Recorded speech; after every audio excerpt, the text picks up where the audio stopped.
Let's go, Beardy! Hey, congrats on being first.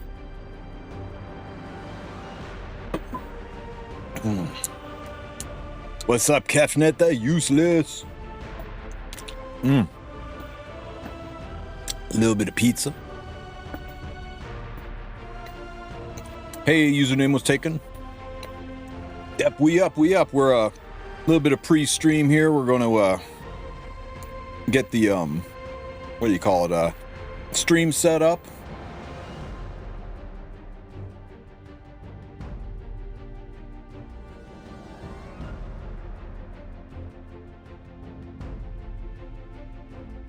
How you guys doing? Let's see. Get you out and you guys out. You guys can have an exhibition match if you want.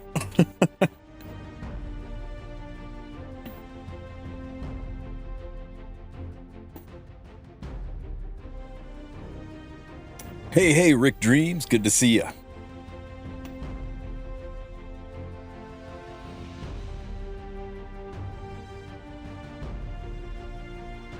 What's up, Aonix? When does the tournament start? In about 10 minutes. I'm just waiting for everybody to trickle in. I got to do a quick sound check and then we'll punch go live. Let me pull up the Match Arena site. Let's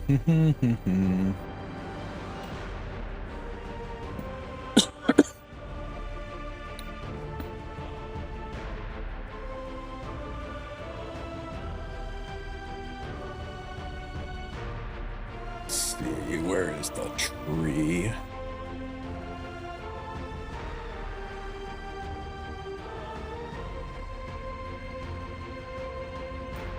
Log in. I sent some 2024 comps to, yeah, right?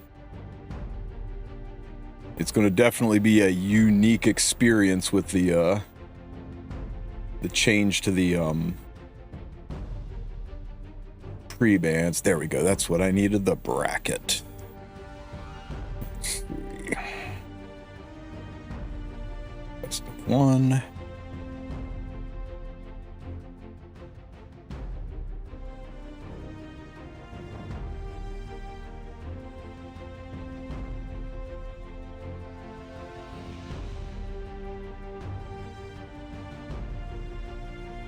Hey, Cyril.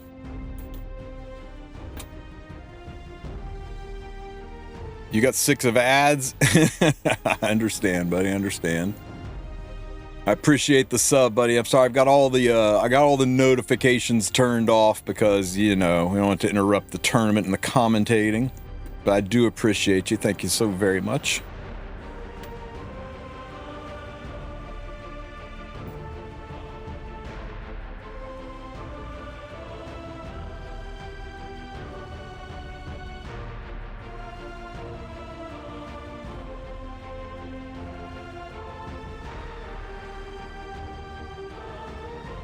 Way to make that bigger. That's not. All right. You enjoying Drac on the OSU grind? Man. Would you roll here? Hey, Atsuma, thank you for the sub, buddy. I got notifications turned off, so sorry about that. And you as well, the one fallen frame. Thank you for the sub. Yeah, you like the global bans? We let each streamer have their team come up with a global band, and then each of the casters pick one as well, and we'll make an interesting run through, don't you think?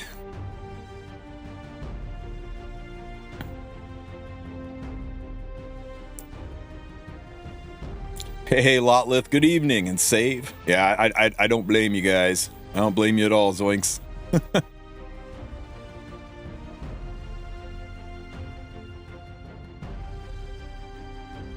What are the global bans? They're right here. Go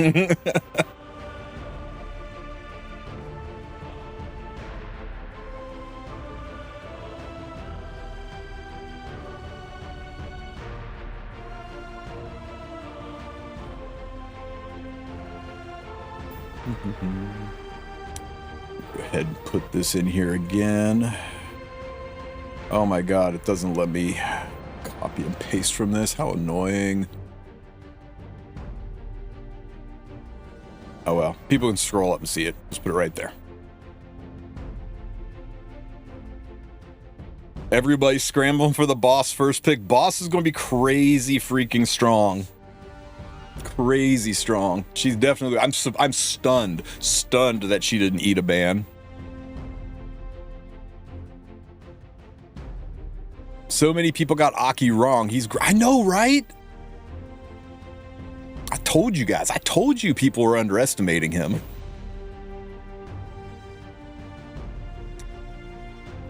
That I didn't know, Lotlith. I didn't know 6K would be easy to get. That's great. That's great. I'm surprised you didn't just ban Summer Corvus. You nasty. How would you ever ban Summer Corvus? He is a beautiful man.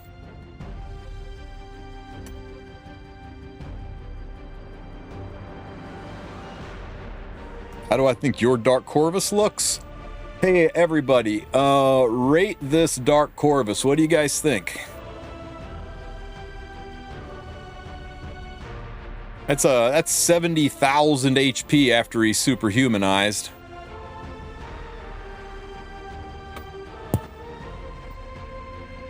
Why the effectiveness? Probably just how the gear rolled, man. It's crazy that he's got this build with like over 100 wasted gear score. He's wearing that Speedo underneath of the armor. You don't know.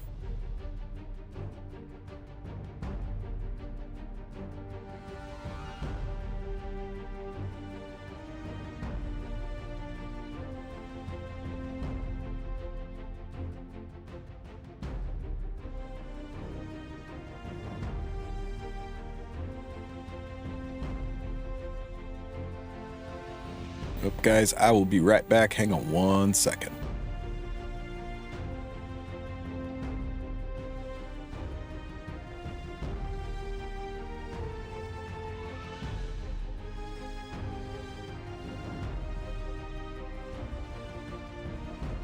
All right, I'm back. Sorry about that.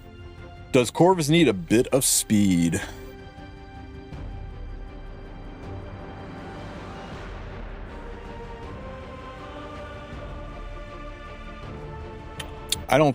It just depends how you're going to play him, right? If you're going to superhumanize him up, destroy something, and then AROM him up, destroy something else, like for Guild Wars, no, he doesn't need any speed for Guild Wars.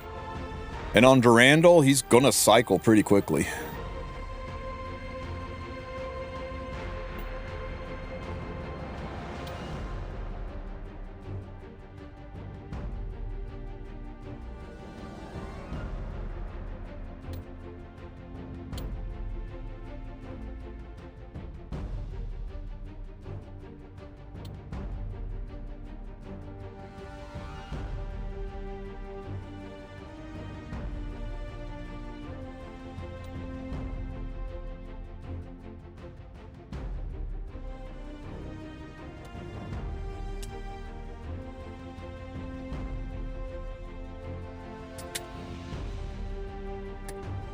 Okay, there we go.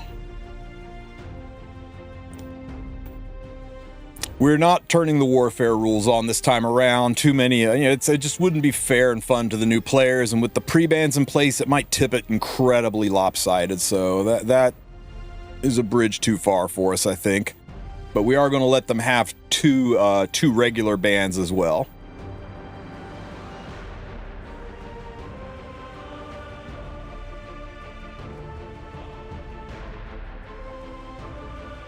How can I insert Blue Says with Dark DN? You build a triple torrent Zeo on all attack. You don't do any crit damage, just stack as attack, and you give them like a DPS artifact, like I don't know, Portrait of the Saviors or something, and then you just S3 a light unit. It'll do so much damage. It'll push up your DN and activate your Sez. Not lunatic. It's best of one and done fights, guys. We should have between 12 and 16 matches, depending on how well everybody gets through this.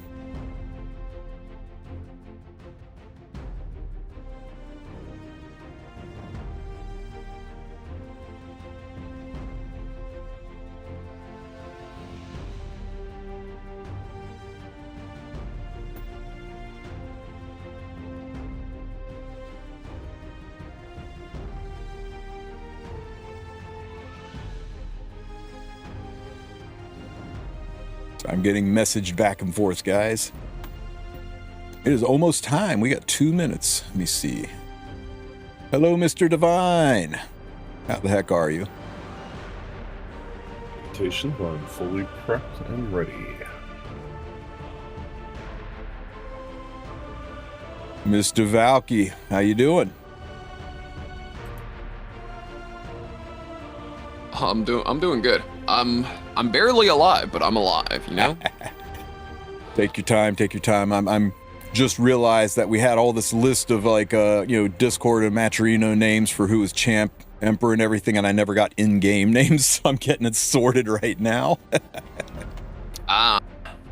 Yeah, the Matcherino's supposed to make it a little easier, but I'm glad you were getting like a master list of everything. Yeah.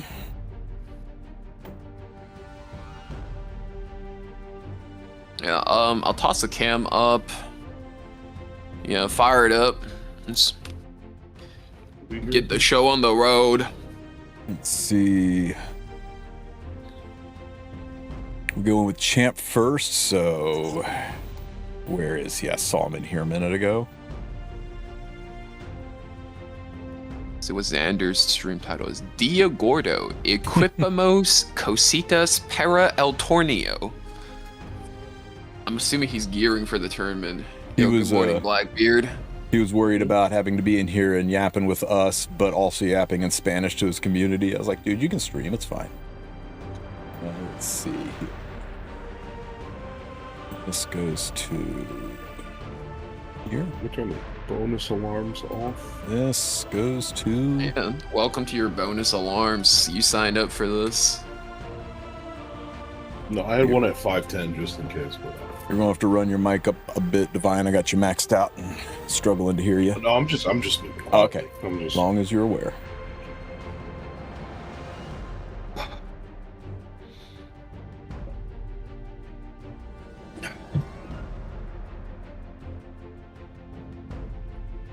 Oh, I should probably sit in that lobby now that I'm actually I'll get in once the matches start. It's fine. Yeah, there's no good way to put this on with the headphones, is the unfortunate part. I don't think so. Oh no, I can do this. Actually.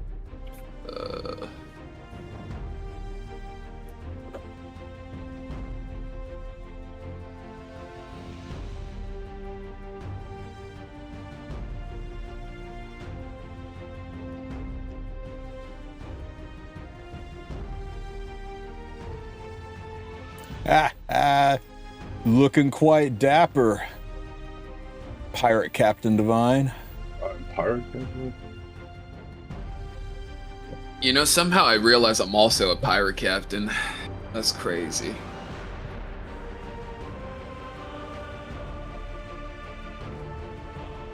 Whoa, American streamer. Crazy. Let me take a second to fill up my flask.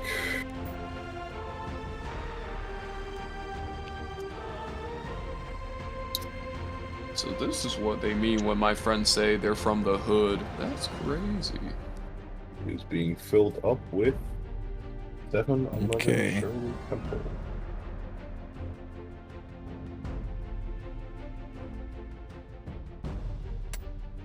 I'm gonna use the restroom. I'll be right back.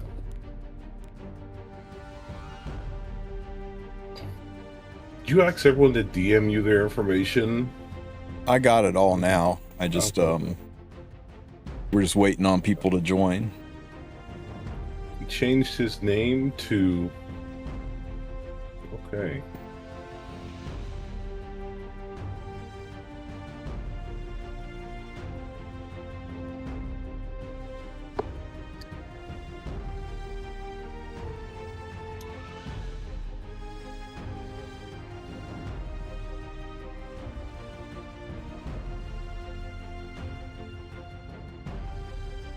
And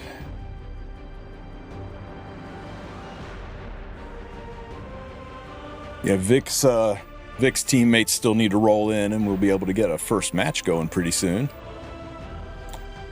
I guess while I've got everybody's attention here, check the pinned comments. Make sure you join the Discord. In the Discord, in the E7 section, you'll find a room called Game Show. And that's where we're going to be handing out the prizes for the giveaways. When we do special giveaways, special contests, that's where you'll post your answers. So make sure you join the Discord and get set up in there so that you will be ready to answer and win some good stuff. You know, maybe a little bit of leafs, maybe some charms, maybe some things to have during this farming event. Standard ladder mode, Aries. Yeah, we all like some free stuff.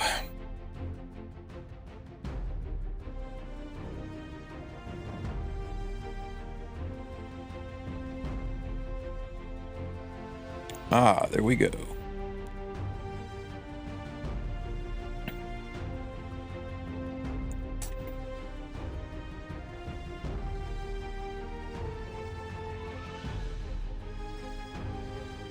So we've actually got the first pairing ready to go. Whenever you guys are ready to get rolling, or if you need a few more minutes to get situated, let me know.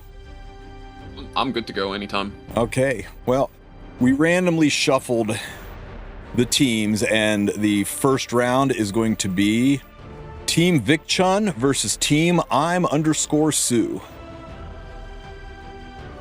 Oh, All right. Divine just pee poofed on us. I'll snap.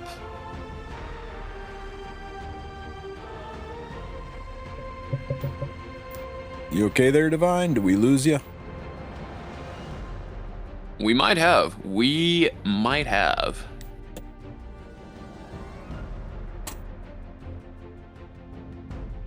We'll give him a couple of minutes to restart before we get into the match. Yeah.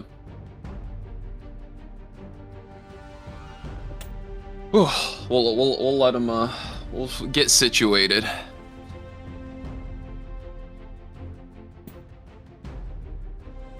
Here he comes. I'm ready. I'm good. There you are. I don't know if you heard when you dropped out before, but the first match is going to be Team Vicchun versus Team I'm_Sue. The first round will be between the champions tier players. That's going to be ML Yuki from Vicchun's team and Huer6 from I'm_Sue's team. Okay. Let's get into it. Let's switch up into customer. If you want to get into mode, you want to drop us an intro, Divine? Drop us an intro. Yeah, let's hear it, guys. Show me what you got, Pirate Captain Divine.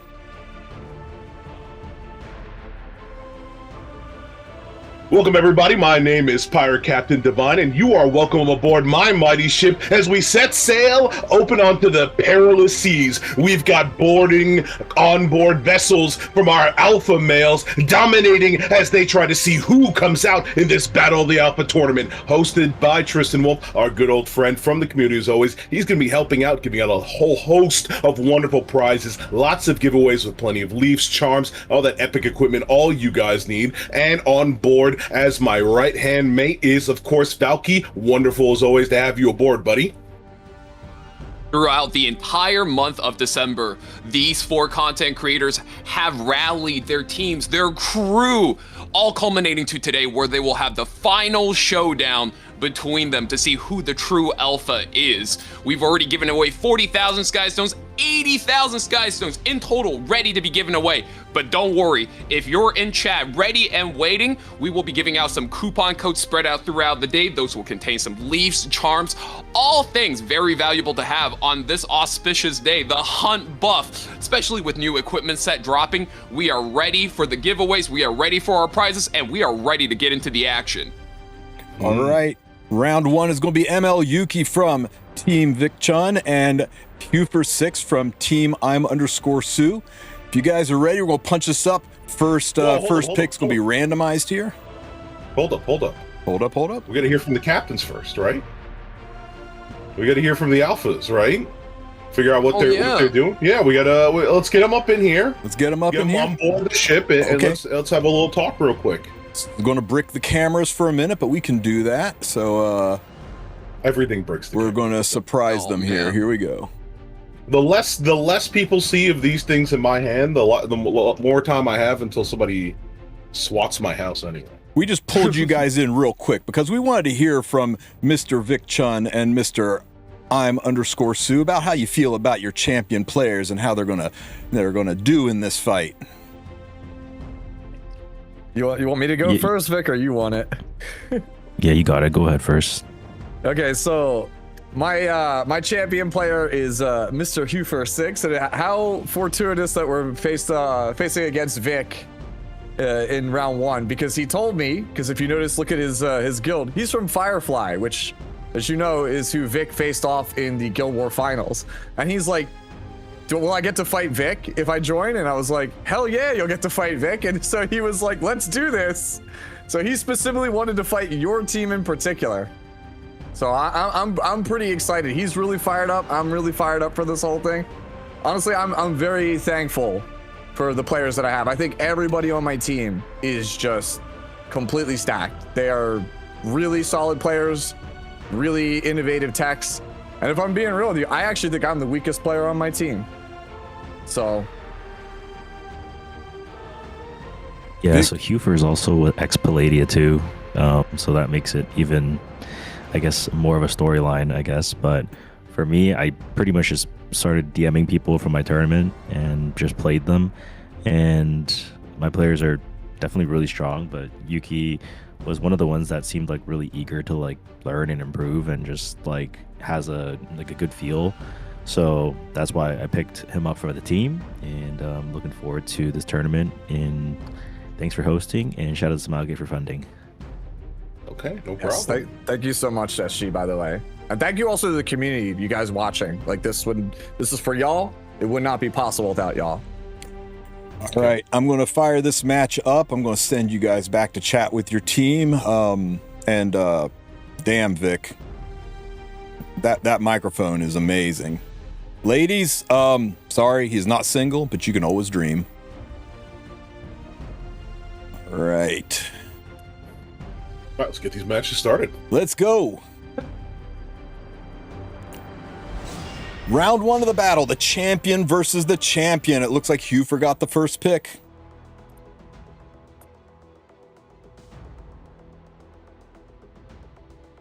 Both players taking their time deciding their pre-bans. We do have the Epic 7 pre-ban characters from this event. So they're going to need to take their time and acclimate themselves quite a bit to the fact that 7 characters are out. You're going to need to pre-ban and draft as if they're out the game. Zio and Renak banned out for Yuki, whereas Hufer takes out the Nurse Yoha as well as Lionheart's Army, probably looking to hunker down with that counterattack strategy. Bossarunka first pick already locked in. Very strong. Very likely a bruiser in this setting.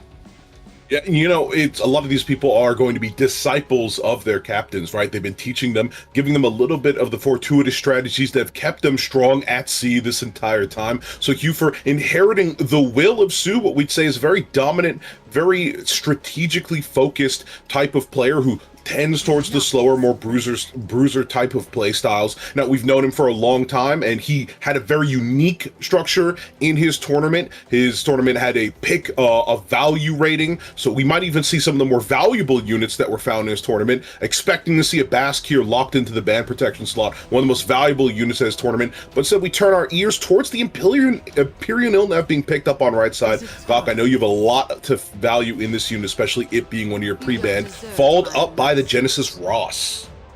Empyrean Ilnev is just simply the best tank in the game at the moment, especially playing without Frenzy.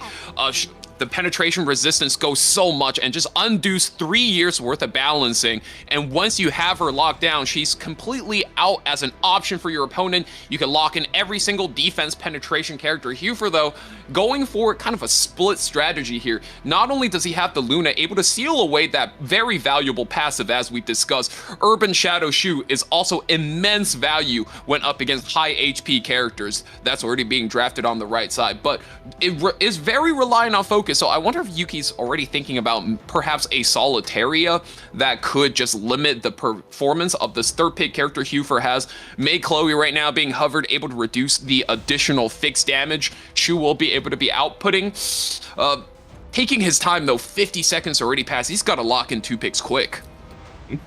Now, you said it earlier, undoing those 3 years of balance. I'm waiting for 4 years going on now for that ML Luna statue. I'm sure it's caught up in custom somewhere. I might need to get on the ship and free it myself. But he actually loads into the Mesugaki Monday, the Helion Lua Brat, followed up by the Veronica, of course, stripping away all of the immortality that isn't exactly present, but still a good opener to get out, especially with that increased speed to possibly plant and put down her flag and some bombs and do away with some dirty work whoever Hufer's got on his team. I'm interested to see how Lua plays in here, because usually when you see a Urban Shadow Shoe picked into a Ross, you've got a very high resistance factor on that shoe to prevent the seal and being folded in half like a cheap card table. So I don't see any souls on this team to activate that ML Lua's burn, so it'll be interesting to see if he's able to pull off his effectiveness in this. Stop dragging this out. Wow, and goes for 2 characters. I thought an Aram would have been a pickup for sure in this setting, but Green Celine will be able to check that S3, as well as Bystander Huayang just going to bypass all of the debuffs incoming. And, you know, if she gets one of those good kicks from her extra attack, Divine Vessel, it will... I mean, all it has to do is land into that Genesis Raw, so it's quite a big threat now. Gala Lilius being picked up, almost telegraphing that Boss Arunca pre-ban. A lot of single target characters with that Veronica, with the Gala Lilius. You really, really do not want to go up against the Boss Arunca. So unless ML Yuki is cooking something very, very specific, looking like a very, very tough match for him. So many single target skills against Boss Arunca. You hate to see it. It Gala just feels fresh. icky. Gala is fresh off her buffs, though. Do you think she has what it takes to shoot right through that Boss Arunca? There is a chance, we'll never know. She is banned. Well, it's one of those buffs where it's a lot of quality of life, but she still works the same way. Boss Arunca is just so good at walling off all of these single target high damage characters, but you know, with her out the way, you do have the Hellion Lua as well as the Veronica. Very curious to see what the game plan is, especially leaving in such a threatening target in that Bystander Huayang. Now we got to get into the match here underway. Does he push buttons? Does he risk it? It's always a question on the mind, isn't it? Well, let me see if I can't change your mind. S3 is going to come out indeed. Actions on the board. Pops the Mean Bean Machine, Celine. Wow, the Veronica's already being knocked out super early. Soulburn S3 is going to come through. We're dropping on the Genesis Ross, all inning on that damage. Let's see it. Wow. Clean 20k. I have no more business. No effects there for the back line. Sweet Miracle already doing a little bit to get this shoe into the action. Of course, more importantly, the injury on the Ross going to be decreasing his abilities even after he gets the revive here in a second. Speaking about revive, we might need somebody to help out that first little bit of damage that you talked about, folding this Boss Arunca's HP in half, and the follow-up might just be as deadly as the sword comes down. This is going to be a lot my of damage. God. Takes the ball to Ruka. But wait, this is the important turn. 1 in 3 chance. Where does the kick land? Onto the Hellion Lure. The kick completely whips. Exactly what you want to see, especially that increased defense hanging loud and proud right above her head. Now, Celine is one mean gal, but I don't know if she's enough to pull it out for the rest of this match. Seems like left side on Hufer's team is already tapped out quite a bit, while there's still some more action to go, but a counter attack is just what he wants to see at this point. Maybe you can get even a little bit more action. Bystander Huayang gets her natural turn, though. Kicks the S through into Genesis Raw's complete extinction. That guy is never coming back. He's gonna have to wait another world to see any action once again. Counterattack does land the provoke there, but the increased damage is especially what we're looking towards here on Hufer. He's going to take that nasty bite out of Vic's team every little turn that he can. Oh man, and the green Celine just working down that Hellion Lure. Empyrean Illunav looking like, how you say this? Tristen, can liver right there, just being completely ignored as Hellion Lewis, the last valuable member alive on ML Yuki's team. Yeah, she sure is trying with that curling iron, but if you can't take any debuffs, I don't think Bystander Huayang really cares. Being forced into the one unit who can counterattack every time she's touched, because you know when you're on the defending side, she always counterattacks. Except that one. Except that one. I mean, I also don't. I think she's mostly done her job, right?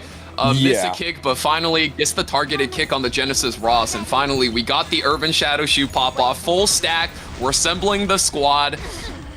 Hitting in, zap. Ooh, Empyrean gets taken out. Hufer will be the first winner of the first match of the Battle of the Alphas, getting 1 win for Tsu's team. Well done, Hufer. And while that happens, let's take while Tristen takes a second to get the scores up for everybody, let's talk a little bit about the tournament structure here. So basically, as we have these roundtable fights between each of the teams, what you're going to see going on is that each team is going to get their fights against similar players. So we have the match between people who've hit Emp, people who've hit Champ, and of course new players who have their accounts they're less than a year old. And the final match between streamers, all matches except for the streamer matches are going to be 1 point. The streamer matches are going to be 2 points. So even if they see a lot of their teammates fold, they can be able to mount a comeback by coming at the last second and saving everybody on board. And that's exactly what you need your team leaders for. As long as it's not a complete and total sweep, there is always the comeback possibility. And that's why these guys get paid the big bucks. They are playing last, and they are really, really holding it down for the rest of the team. All right, Inlove has passed first pick over to Cunny Bombay. I bet Sue loves this name. Well, guys, you know, the teammates do reflect the captain, you know?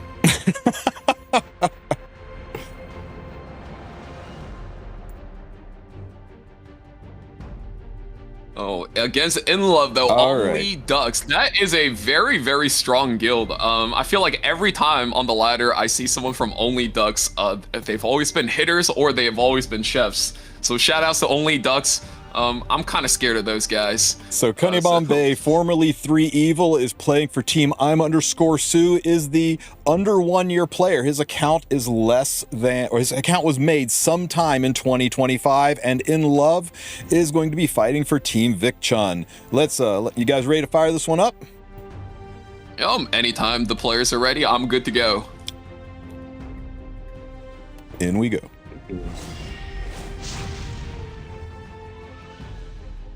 That's a crazy card. That ML Bass card was crazy, I have to say. I love these tournaments that we do because we always get to see some of the most out-of-pocket cards, bro.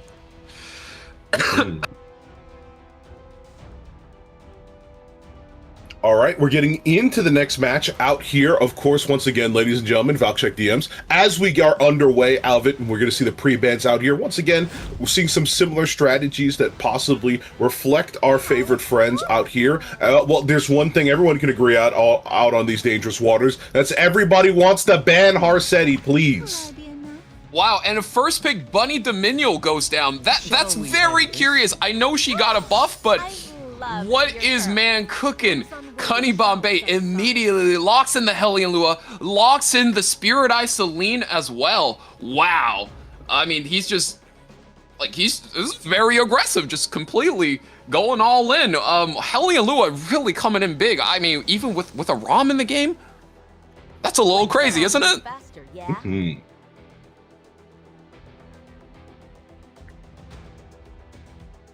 Boss Arunka getting locked in for Inlove. I mean, I feel like Inlove's really going for the kill, whereas Bombay, he's probably cooking up something. Don't blame me if you get Now we got the Swift Flag Bearer Secret finally being locked in here. Inlove, known to have quite the account, and with some aggressive plays as we've seen throughout, it's going to lead up to Sue's favorite first mate to see if he can weather the storm and make it through.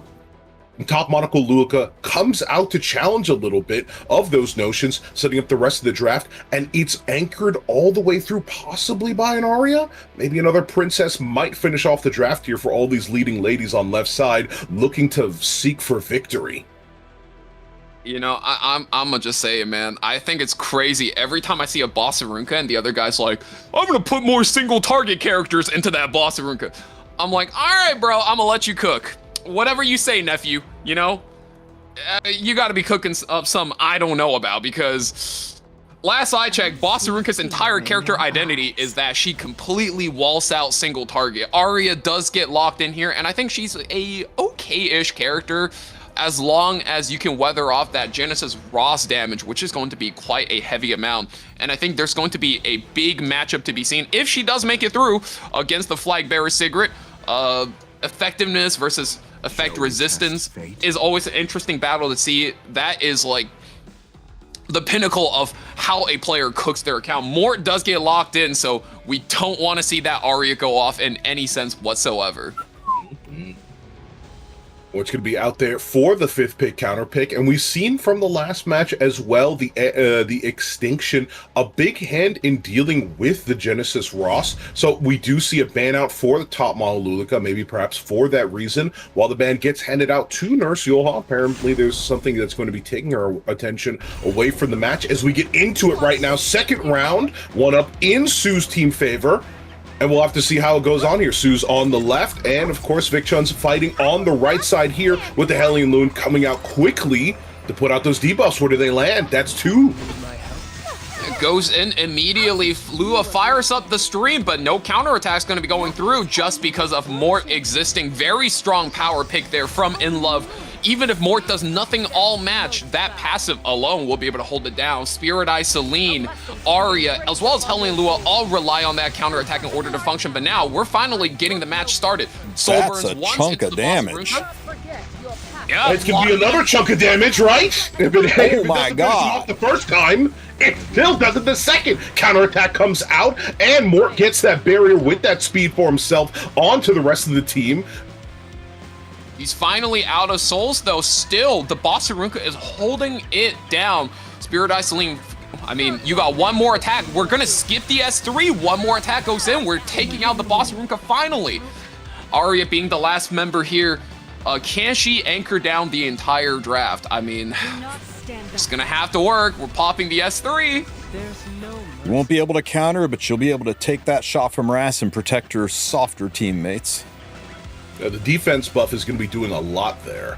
So for the rest of the team, they're going to have to figure out a way to pierce through as quickly as possible. And luckily, Genesis Ross might be equipped with just the tools for the task as he takes the trade, blamming down immediately. Let's see that damage. It's almost enough to knock her out in one single hit. Very good blue Arya rather from Bombay over there, and good provoke from Hellion Lua, barely holding it down. Inlove, the Genesis Ross cannot use his S2 and fold the Arya's HP bar in half. So very tough situation to be in, and those stealth buffs completely protecting his units. And the Arya finally goes again. I mean, this seems like a very aggressive build, but no, gets hit by the Mort on the counter. Gets dropped before the extra attack goes. That is so unfortunate. I was denied the murder penguin. The task. might not be out of it just yet. As we said before, the Spirit Eye Celine skipped the S3. She's going to continue the hold. Skip it again. Out the flag bearer in just one hit and goes back into that stealth as her team takes things the slow way. And I really do like this approach. No need to mess up things when the flow has been going so well. Bombay playing the slow game like a ticking bomb waiting to go off at just the right moment. Another round of that Lua S3 comes out. And now, I feel like things are actually mounting up for Bombay, looking very strong here. Bunny Dom will get her ultimate off once again, and now Spirit Eye Celine can activate the ultimate. Immortality is up. Inlove is actually stuck in an extremely troubling spot. Is it time? Putting Wind Rider on that Celine was absolutely brilliant. Genesis Ross benefiting from the idea of immortality and godhood, but unfortunately very weak at dealing with it. It's almost prophetic, you could say, in some instances. As the turn rolls over, another provoke comes out of the Lua. She's keeping this Mort engaged with her in a 1v1 that might just be his doom and his death. Can't be slept, so as you know, more of those turns passing into that S1 I get into it. the Ross, who can't be hit either. Here it comes. You wanted it, Tristen. Murder Penguin. Absolutely a riveting amount of damage. Let's see. It does clear and hit the Mort in the back as well. Ooh, now I would still say it's suddenly turning against Inlove, but it's still a spot where both players can win. You can imagine, depending on the build, that Mort could still come back with the Holy Sacrifice. And as long as Bunny Dominion is down for the count, and Genesis Ross can get a nice fold in on the Spirit Eye, he could still turn the game around, but no, goes down. That's his revive, and one more hit. Can he hold on? He has to quit From the Wind Rider. I've got to see this Spirit Eye Celine. I've got to see more action as it's unfolding right now. The Ross is down for the count, and Mort is holding it down. Now, he might be a favorite of some people's, but I don't know if he's got enough in the tank. He hasn't unleashed his S3, and he might not for the rest of all time as these provokes keep coming out. All these brats on the left side are getting him mad. And speaking of which, one more might be coming back from the grave right here in a second. And indeed, she does. Immortality, and the gates swing wide open as ML Celine proves why she's such a bothersome brat indeed. I Feel a lot of people are changing their wish list to Wind Rider as we speak. That's indeed. Now he's got the barrier and the speed for him once again, but is it really enough? He's also got access to plenty of souls, but I could say the same for left side as well, and nobody loves souls more than these two leading ladies. Extra turns, extra attack, extra punishment. As we see it unfold one more time, let's hear it, ladies and gentlemen. Is there a holy sack to bring him back? No, and just like that, it's over. Oh, and Bombay fantastic takes, fight. I believe that's the second win for Tsu's team. Vig Chung suddenly looking like he's in a lot of danger. One more match, and I think he might be cooked. Yeah, that was a decisive win, but Vic Chun has Faker repping from his Emperor side of his squad. Faker. Yep. And Sue is going to be fielding with Turwin. Let's see. Oh, he didn't even give me time to type it. He said, first pick, gimme. Now, Turgan is a very strong player. Matched up against him many times myself. I can say whenever he has a game plan, he sticks to it and he executes that with precision. But, I mean, he's against Faker from Korea? Nah, bro. I mean, I think you got to give it a Faker, right? This is a game set match. I don't know. We're seeing people augmented by Sue, the strategist supreme. Listen, I've always said it. Nobody has more potential than this man, Sue, and nobody wastes more of it. Now, we as players, however, are empowered by the strategies of a man who has had plenty of time and only one focused goal: to win this tournament. Let's see how they do. And remember, all those Sky Stones are on the line, but there's plenty of prizes and awards for you all at home. So stay tuned as we get into the third match here. 2-0 in Sue's favor. Let's see if he takes it over Vic Chun. In we go. Wait, is that the speed badge this guy has? Hold up. Yeah, did you guys see that on the profile card? The little speed icon, the red and gold? I saw nothing. That means this guy's account has more than 5 pieces of 25 speed. This might just be one of those sleeper agents lying about. Oh my god. It's a little bit crazy. Sleeper agent. Turwin might be aware of pre-banning that Bryce area. I think this sleeper agent just woke up everybody in chat. I think everybody immediately knew who they were rooting for in this match the second they saw that speed badge. And it's okay. I'm right there with you guys. Speaking of right there, just in case you need her, Maid Chloe has appeared. No one called for her. Followed up by the Crimson Armin. No one called for you either. As we turn towards Turgan on the left side, he's got to pick some lovely ladies to lead in the fight against this deadly duo on right. And the Landy's here to keep you boys awake. She's got my attention. The Landy pick. Turgan, going for the classic strategy. I mean, you pick away the Empyrean Ilanav, and now the world is your oyster with so many defense penetration characters. But Landy on 3, even for me as a Landy enjoyer, is a little bit risky. She did get a buff recently that makes her quite hard to disturb with all of those disturbing debuffs. But, oh man. You could still hold back her fighting spirit. There's still so many ways just to mess with her game plan. And I think Faker is setting up for the classic Korean-style tank down, where you just go support tank and, you know, damage dealers on 4 and 5 and figure out what to do. Harsetti gets locked in. We're looking to put a cap on how fast this draft can go. And, of course, Setsuka versus a green damage dealer. I mean, you'd be hard-pressed to find a better character there. And, of course, Turgan goes for a opener last in the Flag Bearer Sigra, wondering if he's just going to be banning away that Harsetti and trying to run speed all around the 5 out of 5 speed badge Faker. Man, really is the GOAT. Yeah, the Setsuka also looks very dangerous indeed, and there is the piece, of course, of the Nurse Yoha, always a decent band, as I said. Lots of revive, lots of capability to make this match drag out far longer than it deserves to. But we see the bands come out onto the Villager, back to Minecraft with you, as Swift Flag Bearer Secret can no longer make it to the operation as well. Let's get onto the table and dissect this match as we see who's going to rise and who's going to fall, ladies and gentlemen. I'm a little nervous about a superhuman Setsuka. Wow, and Landy does take the first turn. All the immunities and protection set will be activating her greater attack buff from the artifact. S3 is going to go off immediately. We're critting into 3 characters. Cannot be counterattacked, but man, Crimson Armin just really doing her job. Not a whole lot of damage being distributed around. And Maid Chloe, we clank up that S3 defense buff, revive buff. I mean, Faker is max relaxed with all of these buffs, holding it down for him.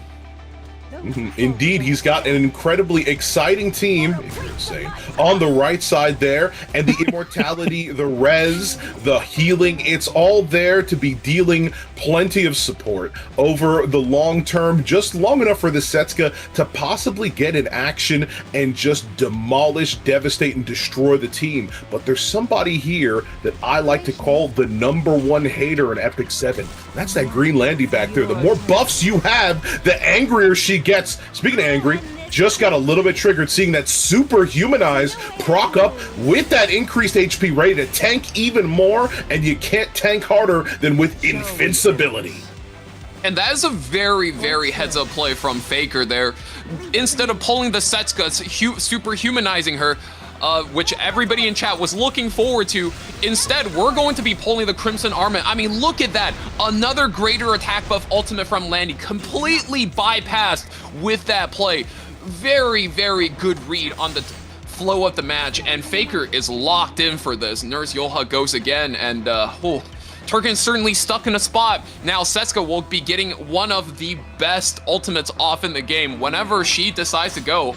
Nurse Yoha, after she does her health checkup, cuts her opponents up with the scalpel, and finally Genesis Ross has to pass another turn. This has to be so uncomfortable for Turgan. He's running out of that divinity. I didn't know that was something that ran out. I'm just a poor, simple mortal. Speaking of a mortal, I can fall for petty tricks of the eye as well, including ones that strip all the buffs and leave this Landy vulnerable. No more gab, no more sight, and she might just die in one fell fright. Ooh, that's dangerous indeed. Oh, and the Counterattack first comes out. of many Setsuka counterattacks will arrive. Extra attack comes in, and we're landing, it's some damage. It's some damage. Oh, and the stun on the Landy, and that's odd. Wasn't Landy supposed to cleanse when she gets a full fighting spirit bar? I wonder, wait, what is Turgon's exclusive equipment that he runs on his Landy? It's on the S3! Oh man! No! I bet you wish he was running that cleanse exclusive equipment for the Landy, because losing that turn, especially when you could be tempoing up, just hurts so much. You have to wait a little bit longer, but as we said before, this is Faker's strategy, the waiting game. Running out the turns on, of course, that divinity, waiting out the turns on that focus bar being stuck at full, gaining value all the way, and meanwhile, Setsuka is getting angrier and angrier, and when she procs, it's gonna be devastating. Can't believe this fight's not over by now. This fight's been going on for 15 rounds. We're already to Frenzy 2, and man, we've got about 7% damage on the board. This is crazy. Genesis Ross finally gets his first turn to play the game. Soul burns in. We're gonna fold the Crimson Armament in half. That is the main tank for Faker, and the S3 drop. No, doesn't even get the kill. Genesis Ross' turn completely whiffs. It's a lot of damage, the most this match has seen, but for a Genesis Ross, I would say that's rather low. Smash still comes down onto the Armin, looking to get rid of her as soon as possible. But even if you do, she might just be coming back. Made Chloe with that little smirk on her face. You know exactly what she's plotting, ladies and gentlemen. Landy gets the Wall of Order proc. This turn needs to be absolutely huge for Turgon if he wants to overcome, just because for him, there's no sustain. Any damage he takes is permanent. Faker, even if his character dies, you can revive them. You can heal them back. But no, that Landy S3 takes out 2 characters. That is absolutely massive against Faker. And this is looking closer and closer to a Setsuka 1v however many, 1v4. Oh, the Lethal Whispers does come in. 2 more stacks. And that Setsuka is ready to party. The clock has been ticking, waiting for it to strike at just this moment. All these nibbling little hits into the enemy, and now the damage might just swing in a massive way here. Soulburn gets back into the action. Oh, she's on the cusp and ready to go, ladies and gentlemen. When that Landy got... I was gonna say she gets a good turn off, but now Setsuka... we're unsheathing the Demon Blade. Let's see the damage. Oh my God! Takes out 2 characters. I mean, the match is not getting equalized just yet, but Turgon, I think he lost a lot more there than he bargained for. And May Chloe S3 is ready. He's going to need to make the most out of this turn rotation and make sure May Chloe gets eliminated right here, right now. I don't know if he's got the gas in the tank to do it. I mean, most of his people are already spent. It's another S3 from Arya, but is this going to do the damage he's looking? No, that he needs it to do. The damage come through. Wow. And the 1 counter comes in. Setsuka needs to go crazy on this turn. I mean, the counter is fine, but she's only healing back 10% HP, and with about 25% left, I don't think it's enough. And Soulburn comes through from the Genesis Raw. She's losing all of her passive. HP getting folded in half, takes her out the match. I told you about these heralds of Sue's victory, didn't I? You all saw the speed badge and you had the idea in your head that it was going to be a landslide victory, but the landslide had already been set. Sue's team sweeps from first to second to third match right before your eyes. That's what a tactician with preparation does when he sets his mind on a very clear goal. Everybody that said I was crazy when I said people were underestimating Arya, there you go. That unit is not to be trifled with. And speaking of not to be trifled with, Vic's got to be smarting right now. I think he maybe wants a little bit of revenge. How about you guys say we just do an exhibition fight, streamer versus streamer, let Vic have a little bit of vengeance, let Sue defend his title?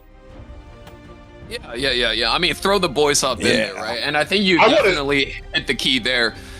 Due to her new exclusive equipment, Arya, not only was she providing so much value turn after turn, just as this heavy-hitting bruiser. In fact, I think she's one of the strongest hit-for-hit bruising traders in the match. But with the new exclusive equipment, also draining clutch souls away, not letting Faker just get those loops, you know, hit the gong with the maid, bring back the whole team. Really taking a lot out of that game plan, especially when you start soul burning her the way Turgon was, just taking so many souls away on such a low cooldown. I'm just excited to see if Su can get and capture the full sweep for his team here, giving him the opportunity to really dominate and show everybody. You know, when we started this tournament, a lot of people were no-saying him, you know, especially Su's inclusion among so many people, saying that he doesn't quite fit in. But I've always said, and I've said it before and I'll say it again, massive potential on this man's shoulders. Let's see some of that. I mean, let's not forget, out of all the content creators who held a recruitment tournament, his is the only one where you needed a basic level of trigonometry as well as calculus to even be able to enter and play in that format.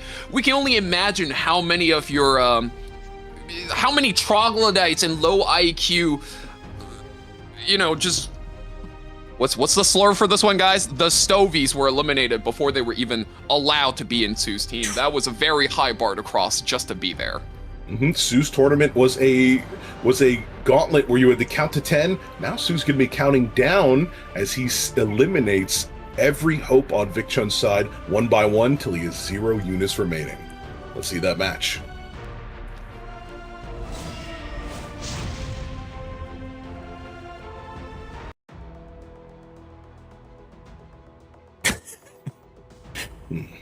I'm offended by the use of stovies. We know both players are known for it. Su known for his heavy tank down style, whereas Vic, I mean, very, very aggressive, high-speed player. Su here banning out the nurse. Very interesting. Didn't think that was a move he was going to execute, since I would always imagine that's one of his best characters for his playstyle. Boss Arunka being locked in, I mean, of course, no better way to stop any amount of aggression than, you know, let's just pick Boss Arunka. You know, we'll figure out the rest later. It's a good, stable place to get your footing from and figure out the rest from that point of view as well. Now, just got to say, real quick, for everybody wondering at home, no, I can't move my neck. These beads around them are incredibly heavy, and I can actually barely move in this costume because it's really small. I just wanted a second to point that out there while we're having Vic locks in the ML Luna and Genesis Ross. These are two very tanky light units that both seal, so might be looking to shrug off a lot of the passive Su is picking. Empyrean Ilanav here looking like a no-brainer inclusion for this strategy, but thinking about it, is he going to lock that in? Bystander Hwayong being hovered. Strays being covered, I think maybe a little less likely.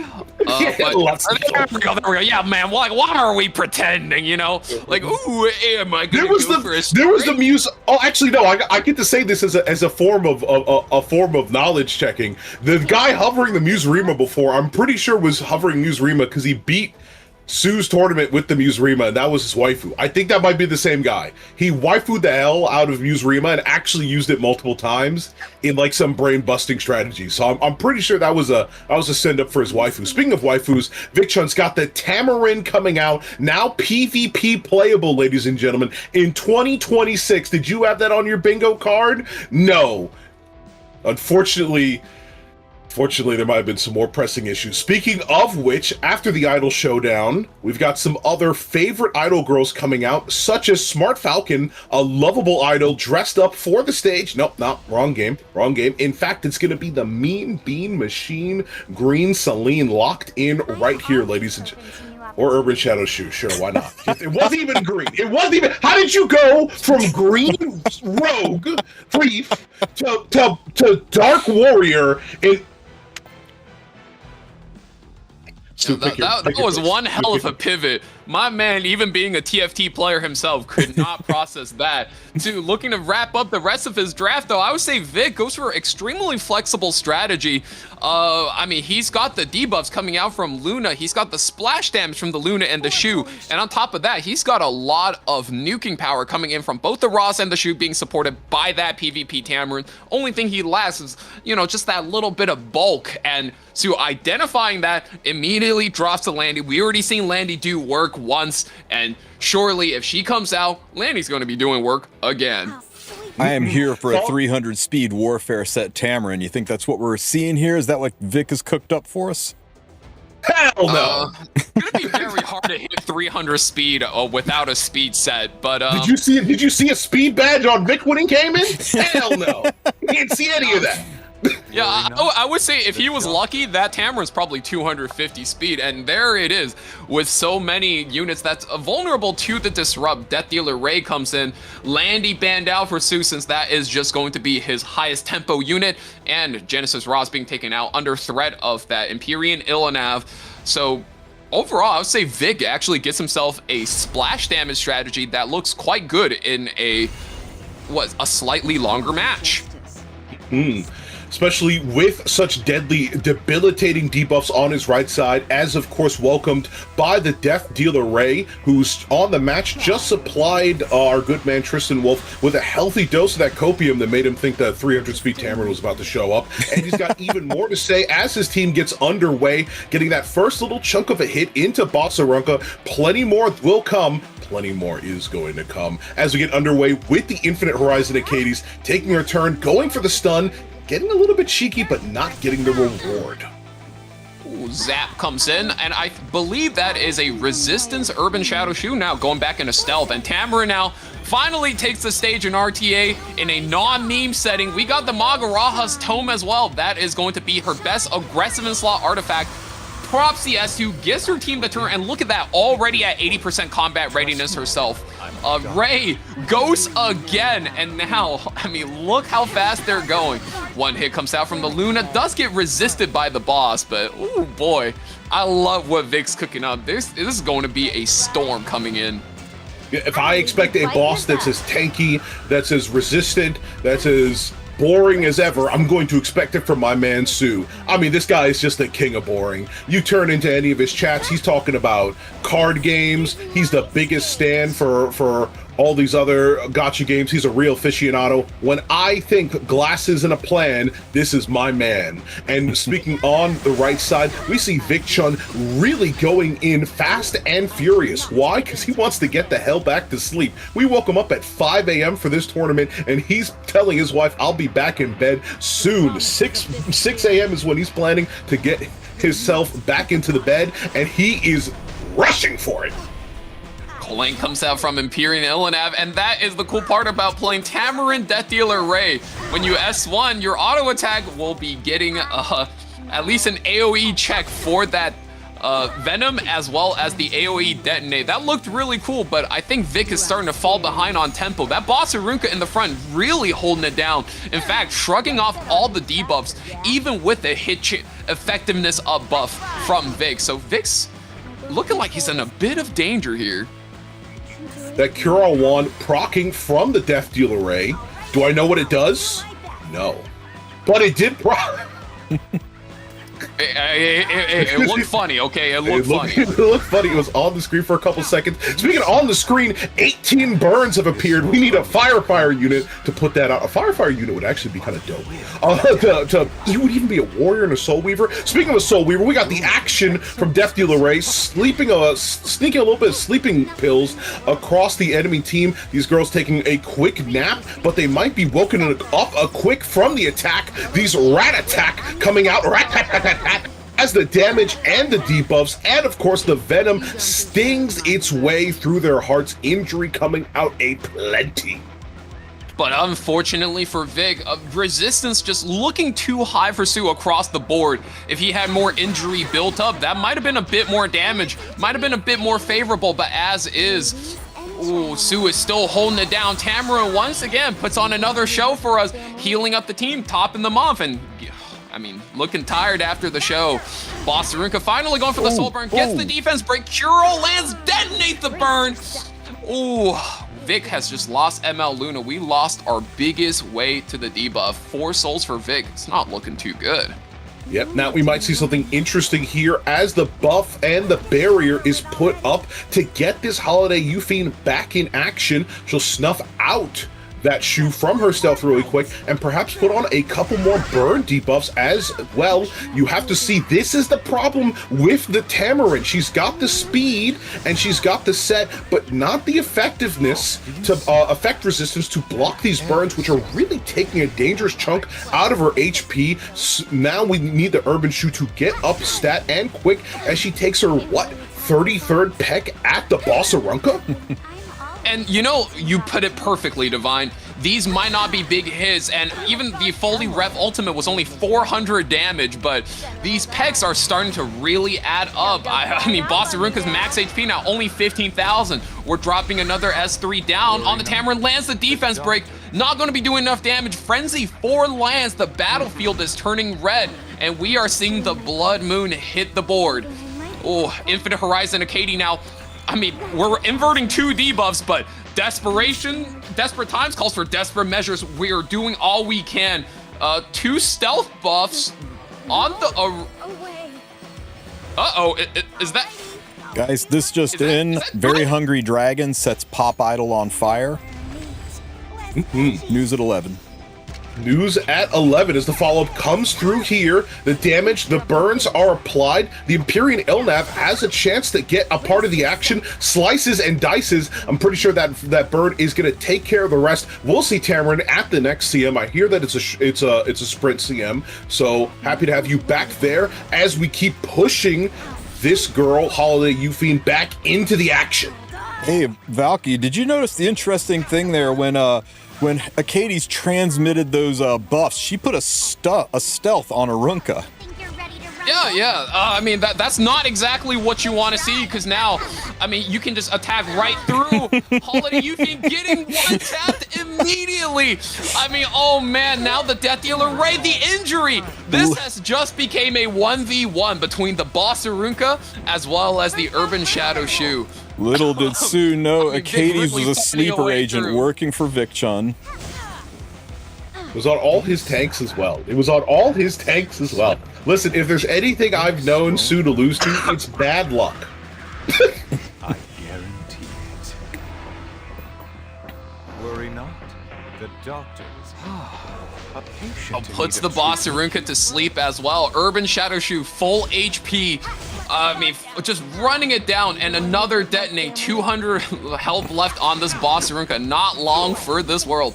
I mean, you do take out the Ray, but finally Giant fully loaded. Rat The gun. Urban Shadow Shoe, we're gonna get our squad together, and for one last job, we take out the Bossarunka. The Mathletes will not be making a full sweep. Vic Chung does secure 2 points for the super team, but final score will be 3-2. Suzumiya, Haruhi, and her brigade will be moving on in this tournament, Battle of the Alphas. 90,000-pound Bossarunka. It does go away towards making the score 3-2, but of course, Vic Chun, with the rest of his team bowing out, still loses. Sue moves on to our record-breaking spot in the finals, and you'll be seeing that and plenty more underway in a couple seconds as we get the next set of matches underway. Possibly a little something for everyone who stayed so far. Is that right, Tristen? I think it's a good time to... Valky, do you have any ideas of what we could make the chat do? For everybody here, before Valky opens his mouth, once you could click ! giveaway to find the link to it, but jump in the Discord, look for a room called Game Show. This is where you're going to answer. This is how we're going to determine the winners. I think 5's a nice number, right? Yeah, let's give away 5 coupons, both to Twitch and to YouTube. All right, yeah, make sure you guys are in the... What's the exact name of the channel again, Tristen? Exact name of the channel is Game Show. Game Show. Find the Game Show channel, guys. I'm gonna ask you guys to either type in something or draw something. Okay? And the first 5 people to do it correctly to the prompt, Tristen will DM you a coupon code. And I mean, it is Hunt Buff right now, so would be nice to have, but the first, you say 5 people, Tristen? We'll do 5. We'll let 5 people from YouTube and 5 people from Twitch. So we'll give away 10 codes on this one. So along with their response, they have to post what channel they're from. They'll have to, here is my answer. I am so and so from YouTube, etc., etc. Okay, got it. All right, here's your first prompt, guys. So I guess it's 5 from Twitch, 5 from YouTube. So first 10 people to post a picture of the biggest demon in RTA right now. A picture of the biggest demon in RTA right now. All right, guys. I mean, I don't know who that is, but the biggest demon in RTA right now. Show me that. All right. While they're chewing on that, it's now going to be Ace Trainer versus Xander. Would you like to pull these boys in for a little bit of a chat? Remember, you got to post where you're from. Don't just post a picture. You got to post a picture and what channel you're from.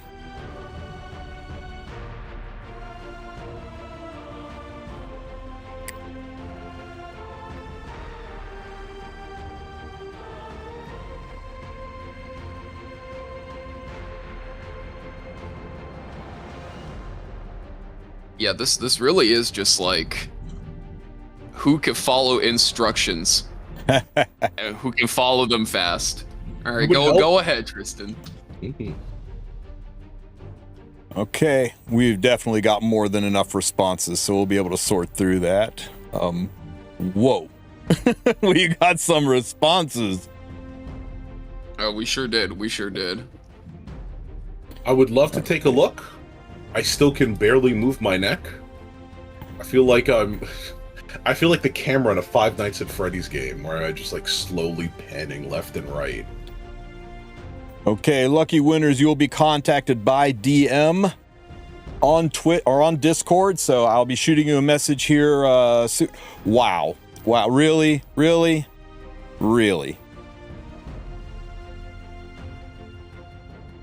No, you can't say that, Tristen. That's the reaction. See, that's the reaction they're looking for. There you go. It's a Streisand effect. There you go.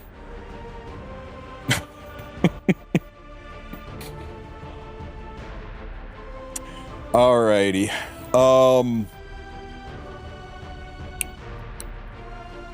Ace Trainer and D Xander, are you guys hanging out here? You want to talk about your teams a little bit?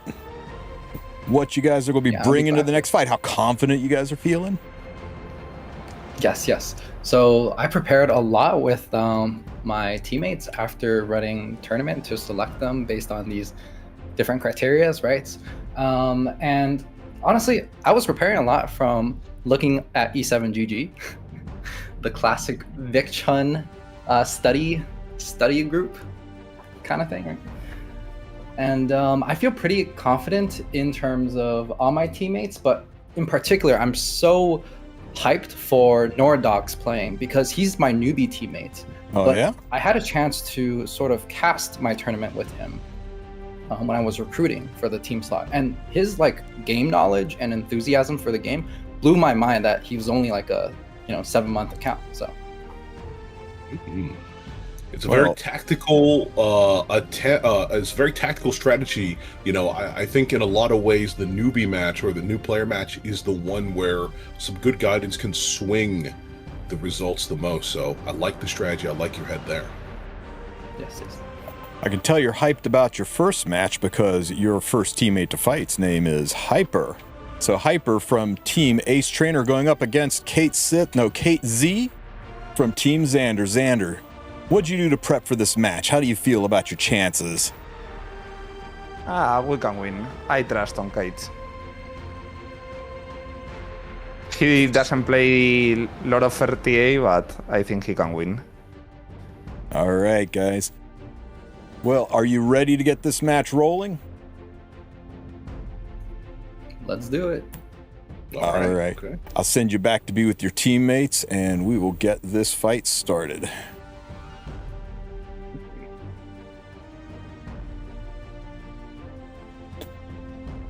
All right. Sometimes I think that the secret to a high win rate is that you don't play too much. I'm going to be honest with you. So, sounds good to me.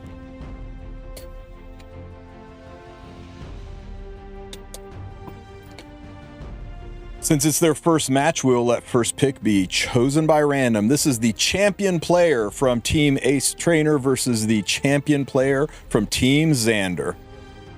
In we go.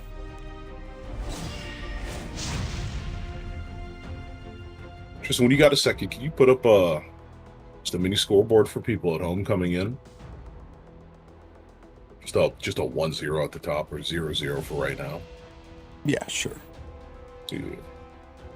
We've got this match underway, ladies and gentlemen. I'd be doing remiss if I wasn't as hyper himself. Going for the first pick here. Hopefully not too much weighing on him, unlike these beads, which I won't stop mentioning. They are making my neck crink, but might have a healer for me underway. As you can see, made Chloe available. Still, Ruel permanently banned for the whole tournament. You can thank me and Valk for that. Won't be seeing any of that demon across these seas this week as we get into that first pick here in just a couple seconds. And it is Genesis Raw. Seen him a couple times already.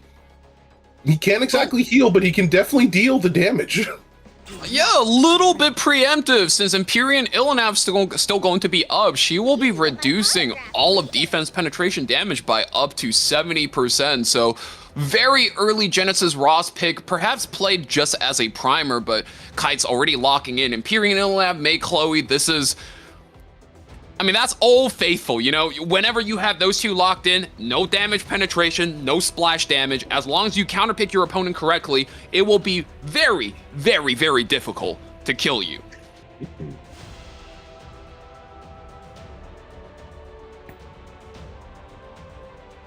Yeah, coming back to Hyper, hovering the ML Payra here, one of the ways you can overcome something like this defensive setup is with a lot of turn, a lot of tempo. But ML Luna's not bad either. You can always soul burn just to get rid of every single buff possible.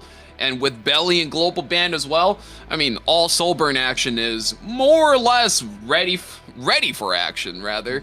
And third pick, Zeo being locked in. I'm surprised this one wasn't taken out by global bans. This was chosen by the teams, and whenever Zeo is in the game, if you can get him on third pick, well, the other player completely are eliminated from being able to aggro you or cleave you. A very powerful pick right now in the current RTA metagame. Yeah, with those recent buffs, he's gone from Zeo to Hero as he goes underway. I can do better commentary than that. And I shall do better because our main girl, Spirit Eye Celine, is on the screen, ladies and gentlemen. A very fair and balanced unit, followed up by the Infinite Horizon Acades. Seeing a lot of her today, and I don't mind it as well. A supreme supporter in all sorts of ways, and lighting the way for a quadruple light draft on right side. Can he go for the Quinpeat? Can he hit the LeBron James of light units on right side? Well, Sigrid's going to be coming out on the left, the flag bearer ready to lead the team to victory, and having that good synergy with the Zeo as well, as Hyper looks to pick that audacious and that threatening last pick on his side as well. Will it be some damage? Will it be some support? Will it be a last second pivot into a completely different character? I knew it. I wasn't going to say the Vivian this time because we went all the way from a light mage to a fire thief.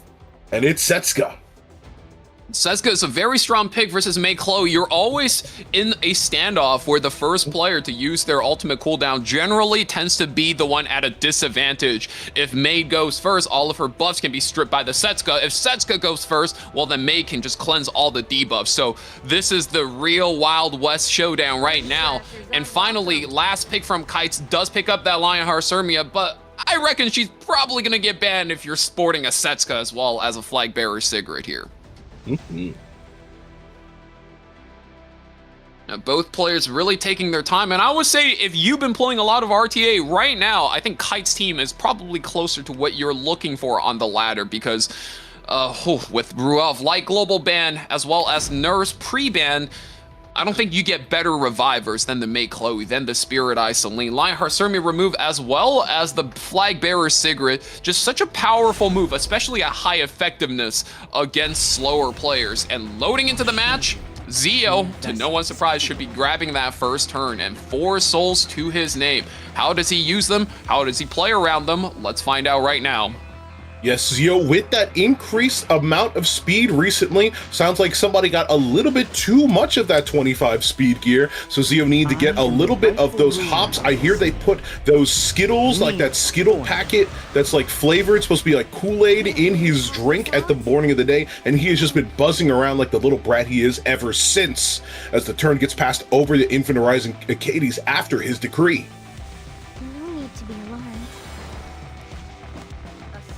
And we are going to be pushing that Celine above the Luna, looking for a little proactive action there. We're soul burning our first time. Extra 50% damage, 33k! Completely knocks the Luna out of the park. What's he been feeding that Celine? I mean, considering that he needed to push the Celine in order to catch him, we're going again into the system. Oh no! 20k knocks her out! That just happened. Yeah. That. This is like a scene where like there's the part in the ships where the two ships meet, and the one pirate ship boards the other, and then they all take out their swords, and two guys get shot in the face immediately and die. Like that's what I just saw. 911. Yeah, I need to report a murder. Yeah. Just it happened right in front of me. Oh, okay. Yeah, maybe your play there is to, I don't know, Soulburn collapse, seal the Celine first, and then kill her again on the revive, but... Oh man, Genesis Ross stuck in such a difficult spot right now. Oh, that Spirit Eye Celine, high damage, being pushed up by the Infinite Horizon Acades, completely caught Hyper by surprise. I think right now he's having a little bit harder of a time processing his turns, and maybe the next step of his battle plan. This is looking like a rough game for Ace Trainer's team. Yeah, we have two deities on left side, right? It even says deity every time Zio gets hit. And I'm not sure, this is, what's the line? What's a man to a god? It's a god to a non-believer, because Spirit Eye Celine just does not believe she could lose to this match. Water's origin, making sure that the team is nice, hale, hearty, and healthy to get back into the action. There, as I mean, God. I'm saying God right now. I'm saying God, and I'm not quite sure I believe in these two in front of me, but they're gonna have to pull it out somewhere. They're gonna have to dig deep, and get the victory, and it starts right here with the immediate collapse. That it's gonna do its best. It's gonna do its best. I mean, the collapse and the seal are nice on the Imperial Illinav, but literally every single character on Kite's team can cleanse, so that debuff is not staying around for long. And one soul burn takes out the Zio, and another hit goes in. 24k, whoo, just knocks the Ross into the revive. You are no longer a god, but just a man. I just like to remind people that Zio has innate defense. Look, he innately, has. I mean, I would say he's doing a lot better than that. He takes half damage while DFI was up, and Spirit Eye Celine just said, yeah, half these nuts, bro. Dude, Hyper's got 5 souls. He could turn this around with those 5 souls. I think he's taking those 5 souls. He's saving them for next tournament. Don't worry, guys. He'll use those souls in Epic 8, guys. This is a problem, I must say. I think if you come out of a match with 50 souls and you don't spend them, we maybe needed to balance those resources a little bit. Try some Balatro. Can't be hitting Final Shop with $50 in your pocket. But that's an immediate quick win. When Xander said he will win, he was not messing around there, was he? No. I think he trained some monsters. He trained some monsters indeed. And speaking of monsters, we have his newbie, Skylinexxx. And Skylinexxx from Team Xander will be going up against, I mean, it's hard for me not to root for somebody with dogs in their name, Noradogs from Team Ace Trainer. This is your newbie fight. These are people whose accounts were created in 2025. These people are all less than 12 months and 10 days old. So let's see what they can bring to the fight. Yep, and remember, one of them has a speed badge. Now, no. I mean, for the last matchup, maybe, right? But for this one, I mean, you gotta give credit where credit's due. For an account that is under 1 year old to hit Emperor last season and also to be an Emperor for this current season, Noradogs been putting in the work, so Skylinexxx is going to need to really step it up if he doesn't want to just get completely walked like a dog in this exact matchup. And because Ace Trainer is going to need it, he's going to need at least one of his teammates to be able to clutch it up for him to come back. I mean, Vic was able to clutch up his match, but oh, if your team gets swept, you are still in a very, very rough spot. All right, guys, they're all ready. So let's push the buttons and watch these newbies go at it. This little slap fest with their their low end gear and not having lots of units and relatable teams.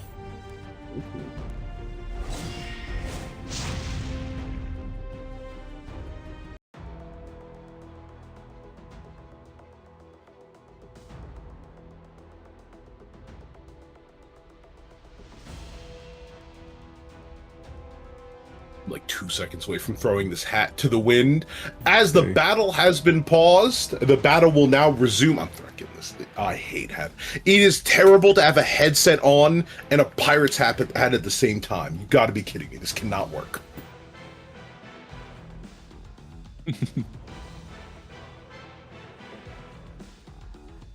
Yeah, both players really taking their time, even a little bit of extra time to figure out their pre-bans, and I hope they did their research on their opponents because being able to target ban in a tournament setting like this is a very powerful tool, and there it is. The bans do go through, but once again, a little bit of a pause coming through.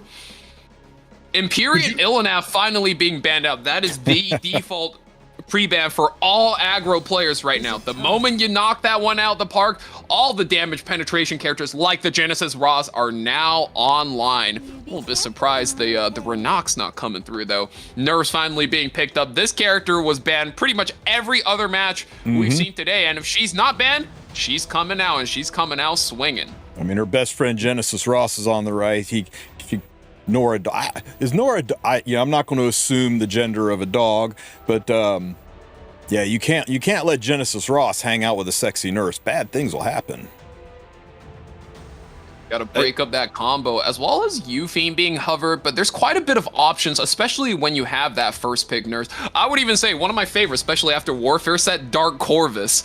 You get the turbo boost from nurse, and you get a one-tap Genesis Ross, but ML Luna being picked up, we're looking to not only support our team, but also pepper down Skyline with a lot of splash damage, as well as if he does go for some defensive, we're locking down those passives as well.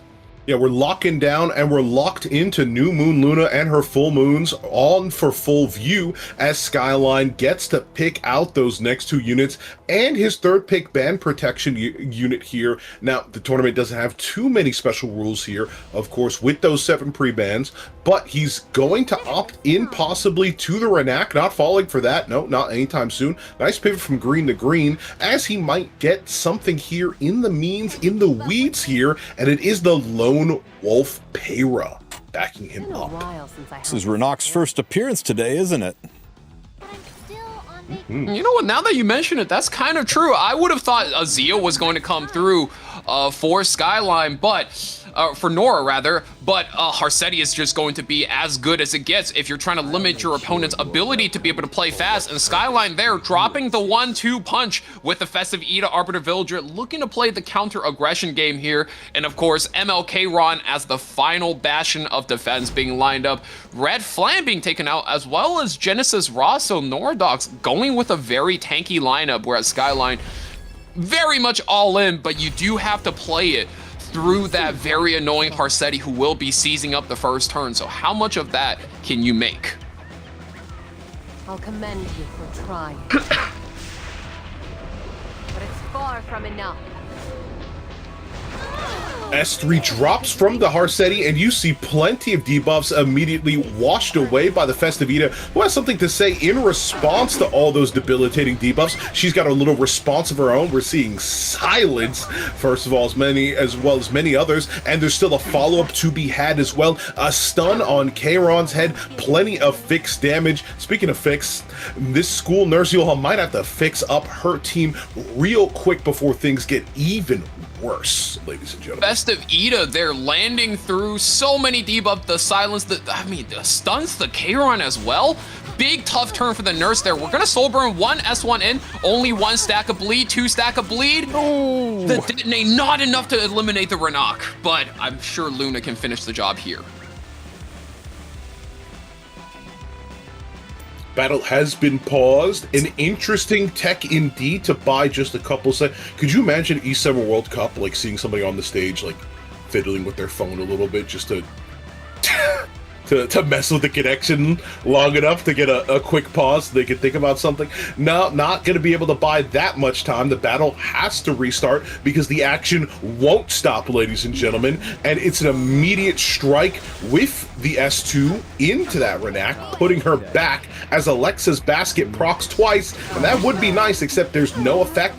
And the kill, though, however, giving RB the reset. Arceti being eliminated as well is very bad for Noradogs. Para revving up that engine.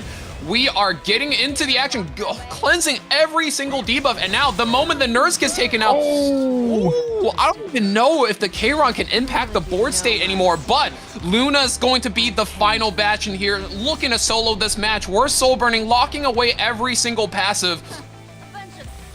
Oh man, no passive for RB, no passive for Festive Ida. Now it is up to the Para to finish off this game, and we're trying really hard to get that Kayron out of prison and back in the action. A one hit here. Finally, we get the counterattack buff up. Can't the RB finish the job? No passive here, so if he dies, this game is over. Takes out the Luna counterattack. Here it comes. That's a miss. It's a miss. Oh my god. Okay, let's see the damage this time. It's more misses. And it's not exactly spectacular damage, but it's building up that meter. And when he does, he's going to get very pissed, and he's going to get very... Oh, no, that's so unfortunate, but cleanses himself and steals the bar right before the Arbiter Villager revive. S3 comes in, such ignorance for the Twisted Island Kayron. You do not know my game, and the splash damage sends home Skylinexxx. Let's go. What a turnaround. He came in clutch at the last second, double cheeked up, ready to put his hands right up the right side team and drag everyone on his side to a very forceful victory. The dogs are barking. No, they're howling. As you know, there is an alpha right now, very proud of this pup, taking it all home for victory. And that's exactly what Ace Trainer's team needed. They needed somebody, anyone, to get their foot in the door, get that first win, so at least they have a fighting chance of being able to come back into this. But the set has been now equalized. Very well played from Noradogs. All right. Congratulations, Team Ace Trainer, for bringing home a point. Valky, I'm not so good with pronouncing. I don't want to embarrass myself and mispronounce the name. So if you could please pronounce the member from Xander's team and the member from Ace Trainer's team for me, I would appreciate it. Left side is Absolute Resistance, and then right side is Niko Ni. So left side is 15%, right side is Niko Ni. Niko need to get into this next match, ladies and gentlemen, as there's more action under the way, and I can't wait to witness even more of it. And there's not a 1% chance, a 2% chance, a 3% chance. There's absolutely a 15% chance I'm giving you that I'm going to be unable to resist at all the temptations of the action on display right here. I'm just making up words to buy time, and I've bought enough because we have first pick going over to the right side here as we get underway. The teams are ready. It looks like we've got the scoreboard at 1-1 as we're ready to get this match under the sun and in the purview of this Battle of the Alphas tournament. Okay. Niko Ni is going to need that first pick, going up against another Impurity member. Now, I don't know how much you guys know about these guys. Asia server. These guys are some of the most creative aggro players around, pioneering that Spirit Eye Selene. Mind you guys, pre-buff Spirit Eye Selene aggro tech. So I'm really always really excited to watch these guys cook and see what kind of crazy combos they're going to be putting together. But as you guys all know, whenever Zio is in the game, first pick also has absolute advantage when it comes to aggro. So we'll see how this draft develops. All right, the fighters are ready. Are you two ready for this one to roll in? Always, man. You know it. Let's go. Yeah, Niko Need asking not to be bullied in this upcoming match. As a result, I've decided to leak their address, just a joke, as Kayron is going to be coming in. You know, I'm going to be honest with you. When I saw this Aki unit, I literally sat there and said, that's Kayron, right? The whole time I was like, that just Kayron in the fifth world? And then people were like, no, Aki fights Kayron. I'm like, Kayron fights Kayron? That's crazy. Now that's the story I wanted to see, but we've already got a tale unfolding before us right now as Tower Corn's favorite player, Niko Need, needs to pick that first unit on their side of the draft right here. And what's it going to be? Bans go out to Renak and some of our usual suspects. And speaking of usual suspects, Empyrean Ilnev steps up to the board. Actually very surprised she survived the ban phase yet again, just because I know for a fact there's an aggro player in the draft, and whenever Empyrean Ilnev is up, you gotta think to yourself like, oh man, am I just force banning her, or am I going for, I don't know, like, am I going for some kind of crazy high tempo composition where I'm just gonna brute force the damage in? It always gets very difficult. You have to have so many, she just creates a whole new branch in your decision making tree. But you know who makes decision making a lot easier? Nurse Yolha. You take her out, you can play her aggressively with high HP units, you play her defensively as a reviver. There's just so many things you could do with this character, and she's easy on the eyes too, man. Yeah, Nurse Yolha gives me a whole new branch to play with defensively as Swift Flagbearer Secret comes out, of course, to back her up, and the Ahmed coming out on the right side, followed up by the Spirit Eye Celine. If you were concerned she wasn't going to show up, well, there she is, ladies and gentlemen, under the third pick protection as well. Crazy early Ahmed pick. Well? Yeah, Ahmed Celine, I would almost even say it's a steal pick. You're taking it away from left side absolute resistance over there.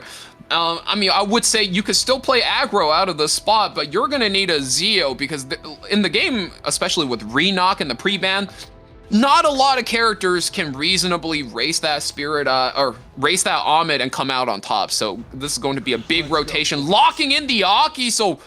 Wow, taking an absolutely aggressive position right there for resistance, and we're looking at a bit of a maybe bunny dom action? I know I'm supposed to be impartial, but I am excited to see what Aki's going to bring to this fight. Gives a lot of access to souls, especially when you don't have any, right? You know, what is a soul? It is the flame of life, and Aki is ready to burn away a plenty at his, as Sinful Angelica comes out on board as well. Interesting to see that pick here as well. Yeah, that's a really interesting pick. You're not really blocking away any revives against resistance, but maybe she's on like some kind of opening initiation setup, and with Spirit Eye Celine on 3 locked away so safely, as long as you protect her, as long as you surround her with all of these supports, you always have a chance to come back into the game. Dragon Brysenia gets locked in as well. I mean, you already have the Spirit Eye Celine 3, just park yet another tank in front of her, right? Like, can't go wrong with that one. Now, Dragon Brysenia from the depths of the sea, poking out a little bit to see what is going on up here as left side picks their final unit here. Dragon Brysenia fresh off of her balance patch with her new buffs. We'll see some of those in effect possibly here. I think one of the sooner characters to be buffed, if I'm not mistaken, but we'll see. And of course, Rat Attack comes out on left side last. Good way to chip through a lot of these big, bulky tanks, whittle them away, and then put the punishment on them with the injury. Yeah, 2 very high HP characters here for Niko. So Urban Shadowshoot looking to farm an incredible amount of value, and Swift's Flagbearer Cigarette, that is almost like a mouthful right there. That was a bit of a tongue twister, gets banned out, and Dragon Brysenia gets removed. We are not looking forward to having the shield on her, the cleanse for the Spirit Eye Celine. We're looking to ape her down and just completely remove her from the fight. Game breaks down, and of course Ahmed takes the very clutch first turn, and let me just say, I do not like Aki when Aki doesn't get to play the game, but both a effect nullifier as well as a skill nullifier comes down. Everybody's protected. Everybody's wearing protection right now on both sides of the team. Nobody wants to deal with anything. That stuff is no joke. That stuff is no joke. Speaking of no joke, you've got the Gab on top of Spirit Eye Celine's head. If you saw damage before, you might be saying an even crazy amount now. Now, speaking of stuff that you've seen piled on again and again, immortality. Am I right, folks? So, dog, I heard you like immortality. So I'll put immortality on top of your immortality so that when you're immortal, you're also immortal. You know what I'm saying? You know what I'm saying, dog? I think these units might need more buffs. So I put nullifiers on your skill nullifier, on your skill nullifier, on your effect nullifier. All these characters taking their turn, well, no damage nor effects are going to be coming down because, well, everything's going to be nullified because you like them nullifiers, right? You and like them finally, our nullifiers. check marks are hitting correctly. Nurse Yolha, we are dragging and we are pulling our Urban Shadow shoes, super humanized. And wait, let's see this action go down. Aki, I just realized, finally gets a soul burn, everything completely protected. This could be big. We're going in on the Spirit Eye Celine. Lots of burns. Oh no, that's a crit too, but don't worry, skill nullifier's got us covered. Ooh, that's an immediate explosion. That damage clears and puts his target away for good. No amount of protection saves you from Aki. He's looking just about as upset as the first person to watch those buffs just a little bit of a while ago, ladies and gentlemen. And we're gonna work down the Omid as well. Immediate GG called. Absolute resistance, taking the match over Niko. Ace Trainer's team starting the reverse sweep process, now up 2-1. Outstanding. You know what? That's not enough for either side to have a decisive victory. We're going to need the streamers themselves to pull up to decide this round. Mm-hmm. Let's put it now keep in mind, chat, Ace Trainer's team is up 2-1, but this final matchup will be worth 2 points. So if Xander wins this best of one, he can actually flip the matchup. So Ace Trainer being Ace Trainer, I would say, is a more consistent legend player, but as you guys can see from the difference in the frames, Xander has been to E7WC, so I think both players kind of got their own edge to it. Mm-hmm. That was an impressive showing thus far, but we've only seen the first mates, the swab deckers, all the other people on board of these ships. Now, we've seen the pups. Now the alphas take to the stage, and each of them are ready, rip-roaring, to get into the action and take a tear out of each other. Let's see this match. I'm waiting for the action. I know everybody else is, especially because we've got some more prizes for all you land lovers after this match. So let's get into it and make this one to remember.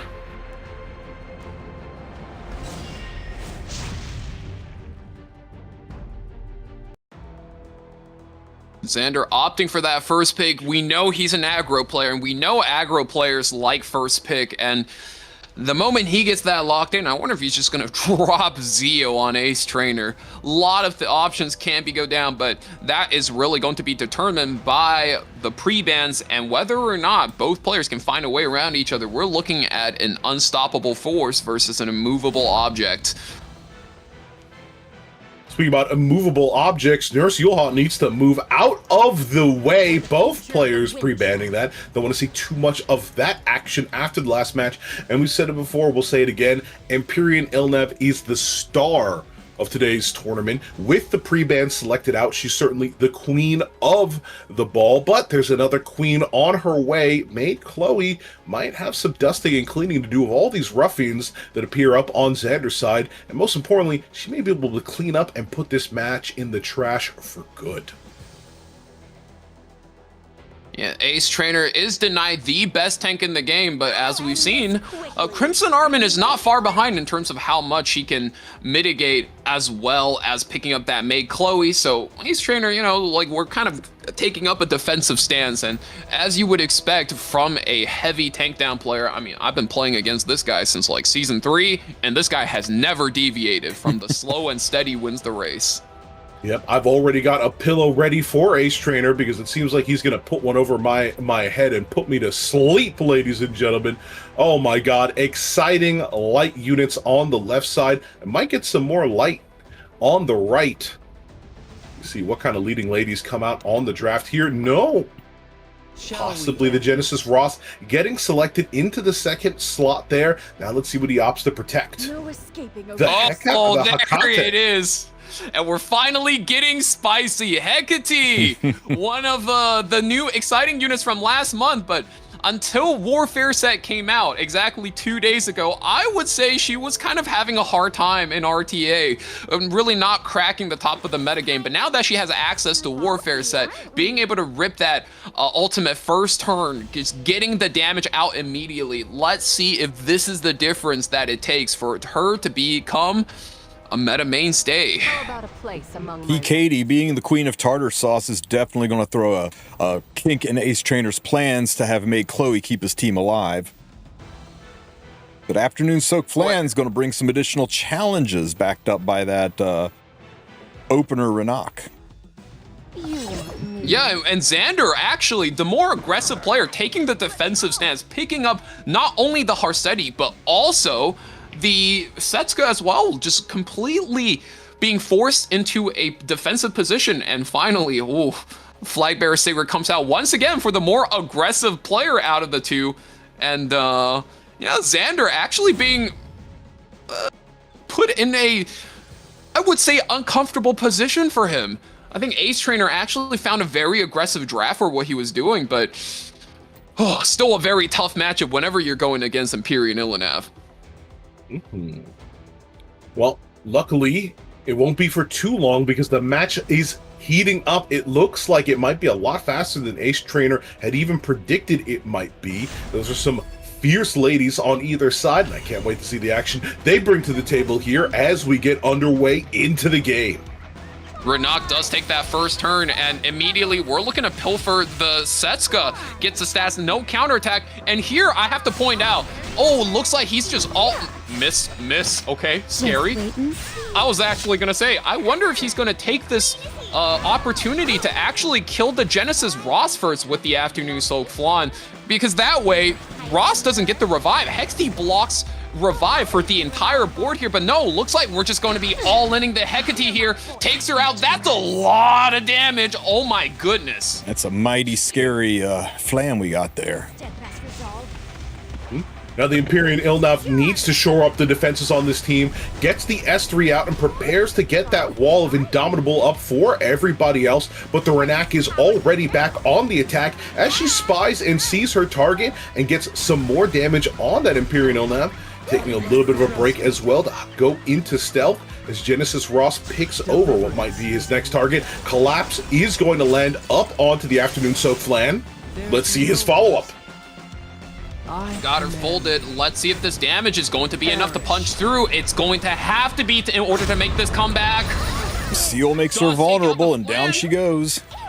Make Chloe, though, immediately we got the follow-up turn, and welcome back, Flan. You were gone for a second. We missed you, and Crimson Armin, immediately we got S3. Is this going to be the turn that Ace Trainer is looking for? And no, instead, we're just going to use Flam for one more shot off the ultimate. Setsuka was going to strip the invincibility anyway, and look at that.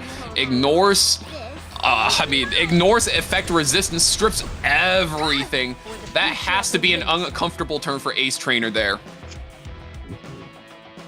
Well, he needs to save the S3 possibly for this position, get his units up into a point where he can protect them. The Empyrean Illinev looking to do some damage. Soul Burns here for the extra damage on that meanwhile, and gets a chunk in, but not enough to really make a difference here, I'd say. So Renak gets back with her blade, ready to do some tagging here. Xander, very good target selection. Working on that Renak first, Renak being the main carry now for Ace Trainer. As long as Renak's alive, I think Xander's always going to be in a lot of danger, but Setsuka is slowly ramping up with every counterattack, and now she goes twice, 2 stacks away from that big pop-off. We've seen that carry a game earlier today. Can she do it again? That is, oh god, I'm getting flashbacks of bad times. Bad times indeed. Now, Renak getting back into it, pilfering the Genesis Ross. That's one. Can she get one more? And there it is. There's ecstasy in that's not good. Here, have a taste. Kicked right through the wall. and Crimson Armin gets it done. Does keep the Renok alive, and she's in stealth. We're able to avoid this damage from the Setsuka now. Soul burning. We're shooting into the maid. Water's Origin letting her hang on by barely a single thread. Genesis Ross working very slowly. We take out the Crimson Armin, and he still has 2 turns left on his divinity. This is looking quite scary for Ace Trainer. And one more soul burn comes down on the maid. No crit though. Surely this does not get the hit. And make Chloe 2 turns away from being able to get the revive off. And another miss, another counterattack from the Setsuka. Renok has so much on her shoulders. She needs to get this done. S3 is going to come through. Finally, we're going in. Oh boy. It's going to be a nail biter as it comes down to the numbers, but Setsuka gets blown away, and the maid Chloe with the soul burn is able to activate right here, ladies and gentlemen. She gets the one more turn and can push into her S3, bringing back all her comrades with one big swing, and it comes down, knocking up what was once gone, has returned to the battlefield, and this Genesis Ross stands alone before the full might of 4 flowers blooming in the fight. Oh man, and we were saying Genesis Ross had 2 turns left on the revive. We're gonna soul burn again here, folding the Flan in half, but I don't think this is going to be doing enough. Genesis Ross, I mean, like you said, staring down so many enemies, and on top of that, Renok is 2 stacks. She's ready, she has the revive buff, she's infinite speed, she is taking over the match. And I think Ace Trainer did find himself in this spot. Renok, one more pilfer. I mean, Ross, he's left empty-handed. You got nothing, but look at the damage. Just slowly chipping him down, chipping him away. Ace Trainer, oh, Crimson Armin ultimate. No. We finally got him in this spot. Oh, what a match. It's the protection, it's the massive heals coming out of course, the maid Chloe with the clutch revives, and the danger present from the Afternoon Soak Flat. Everything here on Ace Trainer's side has worked in perfect cohesion to land him the victory. And of course, you can't forget the star of the show, Renok herself, finishing it off right here, ladies and gentlemen, as the blood moon erupts, the match goes down. Proud to say that our winner here for the round goes over to Ace Trainer. Ace Trainer will be moving on, joining Sue in the grand finals of the Battle of the Alphas. Oh my goodness, I think both players kind of flipped into a very strong upset. Hey, but don't be feeling too bad for Vic or Xander. Their team will be receiving 2,500 Sky Stones per member, so don't worry too much about them. We made sure to take care of them. That's right. And you know what? I want to take a moment to congratulate Sue and Ace for making it into the finals, and I think it's a good time to have the people in chat maybe get a little bit of a reward. So since I'm_Sue was the first to make it to the finals, what I would like, I'm going to make this one a little bit tricky. I want a picture of Lionheart Sirmia with Sue proposing to her. Post that. The first 5 people to post it from YouTube and the first 5 people to post that in Twitch will receive, or in Discord. Make sure you say if you're from Twitch and from YouTube. We'll give you away 10. 5 to YouTube, 5 from Twitch. Post me those pictures, and they don't have to be high-end art, guys. Just give me what I'm asking for, and we will get you guys a coupon. That'll get you some leafs and some charms so that you can enjoy this buff event. And we'll go ahead and get those 2 machines of murder in here to talk about their packs and their chances for winning in the finals.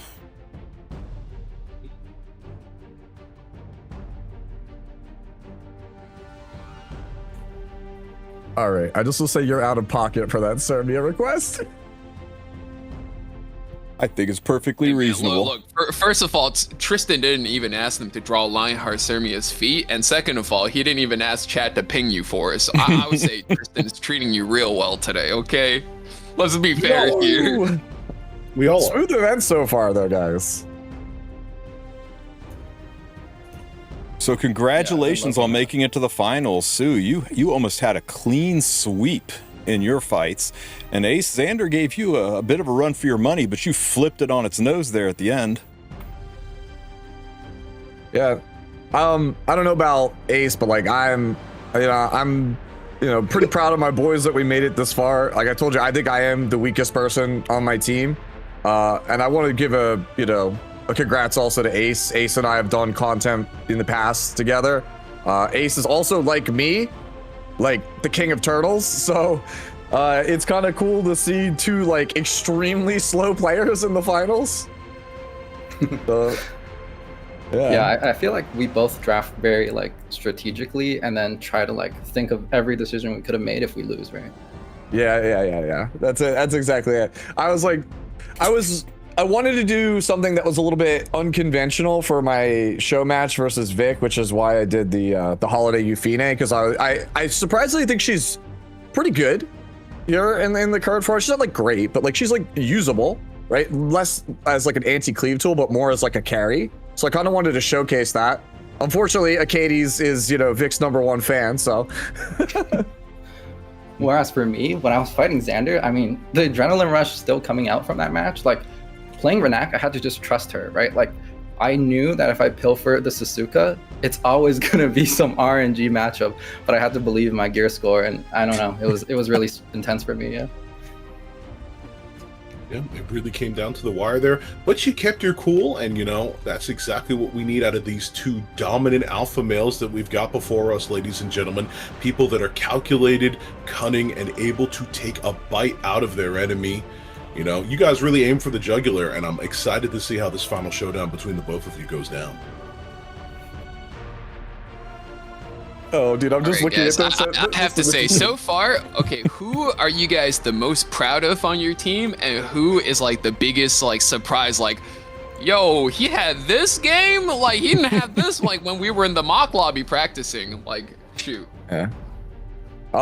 So for people I'm most proud of on my team, it has to be Huer, man. Like he's always supported me, like through thick and thin, like no matter what.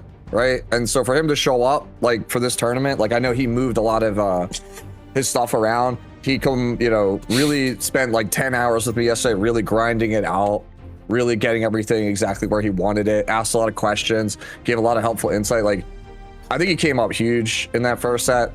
It really set the tone for like our whole team. And the person who has surprised me the most is Evil, like on the team. Like no, like Derek's the boy, man. Like he's amazing, but like. I when I sat down to practice with Evil, I was like, that's not gonna work. Like that's not like a real thing. And then like I got floored by it like multiple times, and I was like, that's not a unit that you should like. That's not a meta thing. Like he's got so many like unconventional and like weird things that he plays, because I looked at his account and he's a new player. He's only been playing for a couple of months. He doesn't really have a lot of stuff, but he makes like a lot work with the limited tools he has. It's actually kind of genius. Okay, Tristen, also I'm gonna say like my vote is for just disqualify anything that's AI generated, but that one was fucking fire. That was fire. like I say disqualify that one, but that one was flames, brother. Yeah. Shit. Yeah, I'll be sending that one to Sue. He can keep that one. That's crazy. I love your guys' submissions so much. So many of you guys like throwing stuff up here. These are really, really funny. Yeah, we've given away how many is that now, Tristen? That's 30, right? Oh no, that's 20. So we can afford to give away another set between every single match from here on out to the final fight. Oh hell yeah. I don't know, man. Maybe give some prompts to some of the match winners, some of the captains. I guess for like kind of like keep it spontaneous, right? I think we have a lot of ways to go about it. Mm-hmm. All right, so Ace, what about you? Who on your team do you think you're like the most proud of, and who do you think was like that's a surprise? I would say the surprise for me is Noradogs, because I think we were practicing versus a lot of cleave, and then when he was fighting, he fought like Fire Ida, right? And he pulled out that MLK run, and I was kind of like doubting it before. I was like, dude, MLK run, let's just do HP immunity. Let's not get really fancy with the new set, right? The Pursuit. But somehow that K-Ron tanked everything and really surprised us with it surviving RB. I know some dodge RNG with the artifact, but that surprised me. But then in terms of how proud I was, Atlas said fuck the bullshit and really showcase Aki. We had people in chat saying, should I pull for Aki? When other people, nobody thinks Aki was that good until we saw him confidently pick it on third pick versus ML Celine Ilanov, like the most meta characters. And he just slammed Aki, no fucks given. And it worked out so smoothly. Yeah, that was an elegant I thought it was pick. very big cojones when he picked that into the Ahmed. That's what I was scared of, right? Because Aki is like, dude, that's the thing I like the most about Aki is like, he actually is just so good versus so many meta characters. It takes him like 2 soul burns to kill most Bossarunkas. He can one-shot every Spirit Eye Celine with the S3 soul burn. He can one-shot every free rent. Like, he feels really good, right? But I'm like, oh man, the Ahmed's gonna go first, and then the damage is gonna come through. But that Bunny Dom actually held it down. So this is a very big patch, and I think the patch shifted up a lot of things. So if you got a lot of practice in the last 2 days, and you got these new characters geared up, you got the builds, you got the Warfare set Tamarin, you are looking clean for this tournament. Yeah, I was telling everyone, like, Bunny Dom is going to be like a low-key winner of this patch, and I'm glad he had that in mind. Wait, okay. Actually, while everybody's still here, right, this includes chat too, who do you guys think is the biggest winner of the patch? Right, so you think it's Bunny Dom Ace? I would say so. I think for aggro players, it's Dark Corvus, because aggro players as a default bans Empyrean Ilanav, and without defense of Warfare without Empyrean, Dark Corvus on Warfare with Bluethorn, like, you one-tap any unit, you could nurse him, you could Aram him, you could CR push him with, like, scales, and it's Extinction on top. I like my pick for the winner of this patch, Dark Corvus. What do you guys think? I think it's a 3-way tie. I think it's Moon Bunny, Green Landy, and Disciplinary Prefect Arya. Like, those are the 3 I like the most. Of everything that I have played with and seen played, those are the 3 I like the most. Like, Arya is surprisingly good. Like, I wasn't expecting her to be very good. I was like, oh, it's just a HP bump, and, you know, the purge damage is nice. She puts in work against a lot of aggressive comps. Like, I don't know if you guys have played that matchup, but she's pretty good. Yeah, we saw some of it earlier. Yeah. I think if I were to go back and redo my headhunt tier list, I would move Arya up a tier. I don't think I would put her in the top 5, but I don't think she's too far from it now. Yeah, there's a reason we stuck her in the A tier. I think she is the most underappreciated, underrated ML5 out there right now. Okay. Yeah, I think also shoutouts to Aki, dude. I was not a big believer of like burn characters. I thought burn characters were a meme, but I mean, this dude gets 3 shots in his Magnum, and every time he soul burns, he gets that extra turn. Every single burn ignores resistance. It just adds up, man. It just makes sense. Yeah, and we're seeing him outside ideal conditions, right? Like, if you get Warfare rules detonation, well, you're gonna... Man, we're far past the point where people can submit Sirmia being proposed to by Sue pictures, but I just gotta take a minute to share this one. This is peak.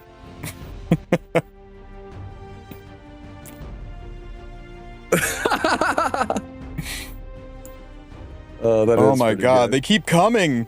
They keep coming. These are super memeable. These are super memeable.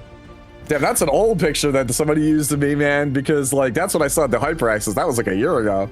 About to say, yeah, somebody logged into this guy's LinkedIn. They found him on his MySpace. Yeah, I know. Well, guys, our fighters are ready, so I'm going to send the pack leaders back to be with their pack in this time of combat and wish you both the best of luck. We're going to start out with Huer fighting for Team I'm_Sue and Hyper1 fighting for Team Ace Trainer. This is their champion fighters, their champion rank fighters, so they know their way around the know their way around the playground, but they may not be swinging the biggest sticks yet. So let's go ahead and get this fight spooled up and see how they do. All right, good luck, y'all. Good luck was an intimidation tactic from Ace Trainer. He doesn't actually want Sue to win this. He's just trying to throw off the scent with that veiled fake kindness. That's what's happening here, ladies and gentlemen. Don't you understand? We're getting into the Battle of the Alpha tournament. This is the last round. We've got two dangerous dogs unleashed from their chains, fighting up against one another, and their packs are going to be insane. These battles have already shown us just a pinnacle of what combat can look like, and we're going to see even more dangerous plays coming out as Huer and Hyper face off against one another right here, right now, ladies and gentlemen. Let's get into it. Final round, final set. Let's see some action. Action is going to be coming in immediately. Another Lionheart Sermiot banned out for Huer. Man knows exactly what he's going to be about. Does Hyper stick to the game plan, or does he lean more into Huer's style of counterattack? We pick up Empyrean Illinan first, letting Huer get that Boss Arunca. I would almost say this is like a fair trade, so Huer needs to come up ahead on the second pick and take priority over, and there it is. New Moon Luna always going to be the ever-present threat, locking away any amount of strong passives. So Hyper here goes through the Genesis Rods. We're going to be immune to debuffs for the first 5 turns. Never a bad game plan, especially if your first pick involves the Empyrean Illinan. Oh boy. How does he lock in the strategy though? What is going to be that third pick? Yeah, and that's where you see a lot of things revealed for both players. Now, Huer with some interesting techniques in that last setup, but I think what you're really going to see is how much people are ready to be versatile. So people have seen some tricks out here today, but we haven't seen yet is the FCC. It's going to be an Urban Shadow shoe lock from Huer. I like this a lot. Lots of tanky units on right side, and the bystander Huayang also makes her reappearance here. Hyper has to lock in those final 2 on his side. It's not lost. And I'm so surprised he's trigger happy on that Urban Shadow shoe. Most of her damage output, in fact, comes from that splash damage, where FCC on third pick Ban Protect is just going to be holding back, and holding back very strongly, might I add. And Hyper hovering a bit of a debuff play here. Probably not the strongest into Luna Urban Shadow shoe and bystander Huayang, but locked in regardless. I think he's very big on that pick. It's not lost on me that Huer, realizing that after Sue's proposal, Sermia is off the market for him, he makes sure Sermia is off the market for Hyper as well. Yeah, he's got to protect his pack leader's gal, right? And speaking of protection, we've got plenty on right side. Might need to ramp it up with some more damage, possibly sealing the deal here with a Mean Bean Machine Green Selena. I'm just throwing out ideas here because the time is ticked down, and it's Sylvan Sage Vivian coming out last for Hyper. Let's see what the response from Huer is. It's a little more mitigation against that Huayang. Unsure pick there. Yeah, I mean, yeah, against the bystander Huayang, you're just gonna get sent to heaven in one single kick, so might be telegraphing a force ban here, and Commander Lorena being... I was so big on that hover, man. I'm very big on Commander Lorena. No Ladies of the Scales available for this tournament in the global ban, and of course, Solitaria does get picked up here. 2 force bans for Hyper. I think Huer does find an extremely good draft. Hyper in a very tough spot with the Sage Vivian last pick. Yeah, I was thinking the same exact thing as Huer. Of course, the Commander Lorena is an interesting idea there, of course, but nothing says force ban like you get none of your resources because this character was designed in 2020. I feel like she has to be one of the most she wouldn't have been designed that way units in 2026, but it's a brand new year and there's plenty to fear as Swift Flagbearer Secret comes out first and might be leading her team to victory. We'll have to see here in a second as all the lights are go. Well, we're cranking up the lights and assembling the squad. So many buffs for Hyper coming out. So Luna going to opt for that soul burn. We do not want to deal with all the barriers, speed buff, evasion, whatever it is you got, we don't care. Get that stuff out of here. Oh, Hyper has buffs. Let me check it out. Oh. Yeah, Urban Shadow Shoe, one very quick hit, and Solitaria cleanses herself out of out of the fear rather, gets the S3 stun coming up, and we are looking to completely set back the Flagbearer Sigrid. And it's time for a gear check of the day. Fallen Cecilia, does she have effectiveness? If she does, bouncing back 2 turns worth of seal and unbuffable is going to be an absolute power play. Bounces it back on 3. 6 out of 8 is an absolute haul for Hyper. That is an insane turn, and Imperial Illidan's is going to be cleansing it all away for his team as well.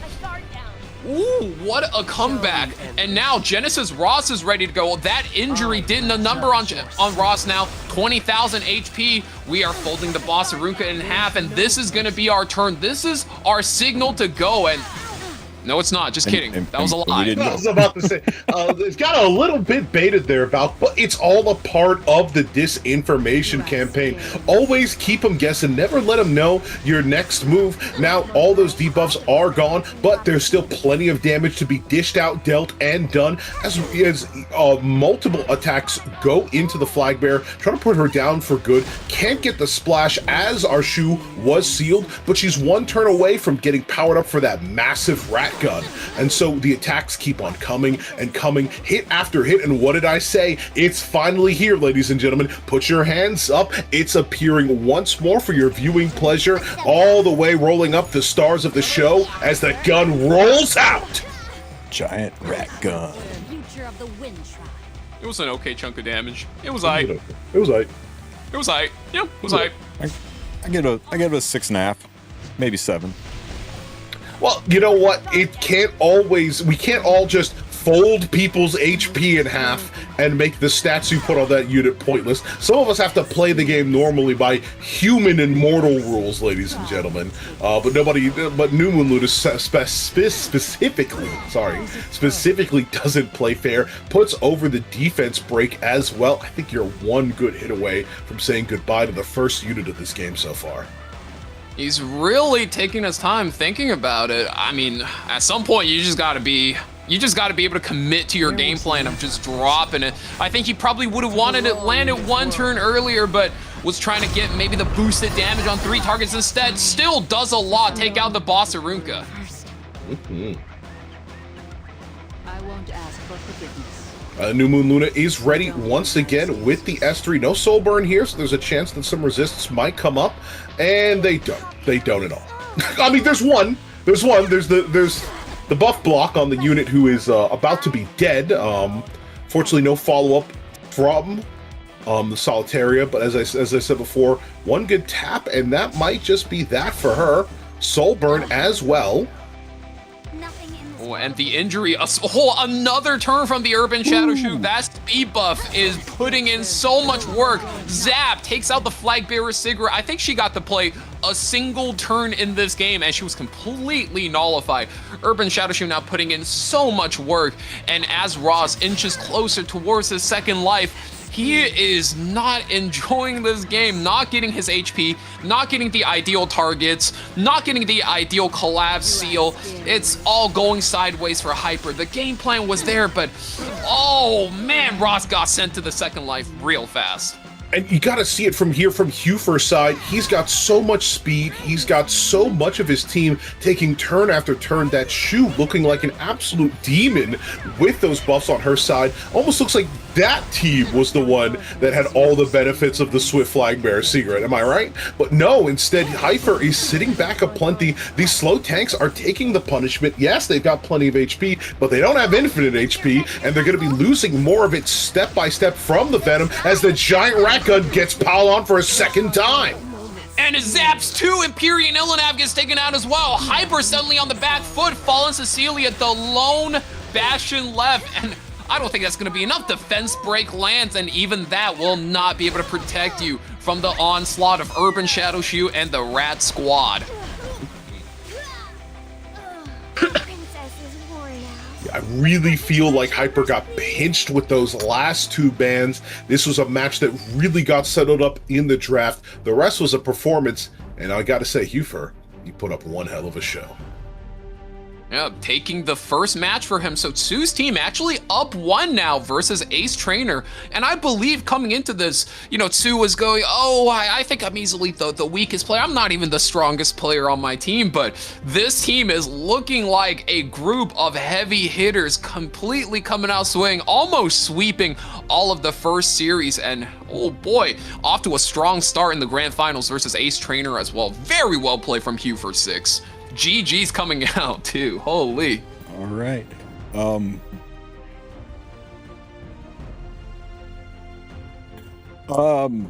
I think we might have just lost Divine. I was going to let him pick the next condition for a giveaway, but while we're waiting for Divine to slide back in, let's go ahead and load up the next fighters. Actually, you know what? I'm going to let, since Tsu just pounded all over Ace Trainer's team, I'm going to let Ace Trainer pick a condition. So let's see. What would Ace Trainer like to do? Yeah, if you're waiting for a giveaway, guys, here it is. Make sure you have your Microsoft Paint, whatever it is, that you're ready. Make sure you're in Tristen's Discord server. Make sure you're in the Game Shows channel. First 5 person from both YouTube and Twitch to fulfill the condition, as well as type down, you know, your whether you are from YouTube or Twitch. Make sure you type that down, guys. All right. I kid you not, chats. This is your chance. Ace Trainer has requested that 10 lucky people post a picture of Tsu cosplaying as a Yu-Gi-Oh character. It's the Tsu punishment era. Tsu punishment era. Tsu What did he cosplaying do? as I a don't Yu-Gi-Oh know. character. Yeah, keep in mind, guys, anything AI generated, we're gonna DQ, but hey, Tristen might still showcase it on stream. Yep. Noradogs redemption arc now, as Nora gets to have a fight against Cunny Bombay. That's a crazy name. It's a crazy name. That is a crazy name. Okay. Listen. I have no more to say about it.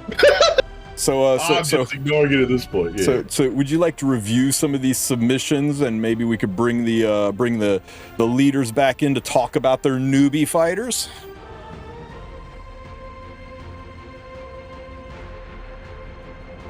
Yeah, we could do that. See what they think. Especially since it sounds like Bombay is taking a tenderfoot timeout and might need a few minutes. Okay, Ace and Tsu, tell us about your newbie fighters here. What can we expect to see out of them? While I showcase Xander's wish list and Ace Trainer's wish list, and he might get his comeuppance because we're going to let Tsu pick the next condition.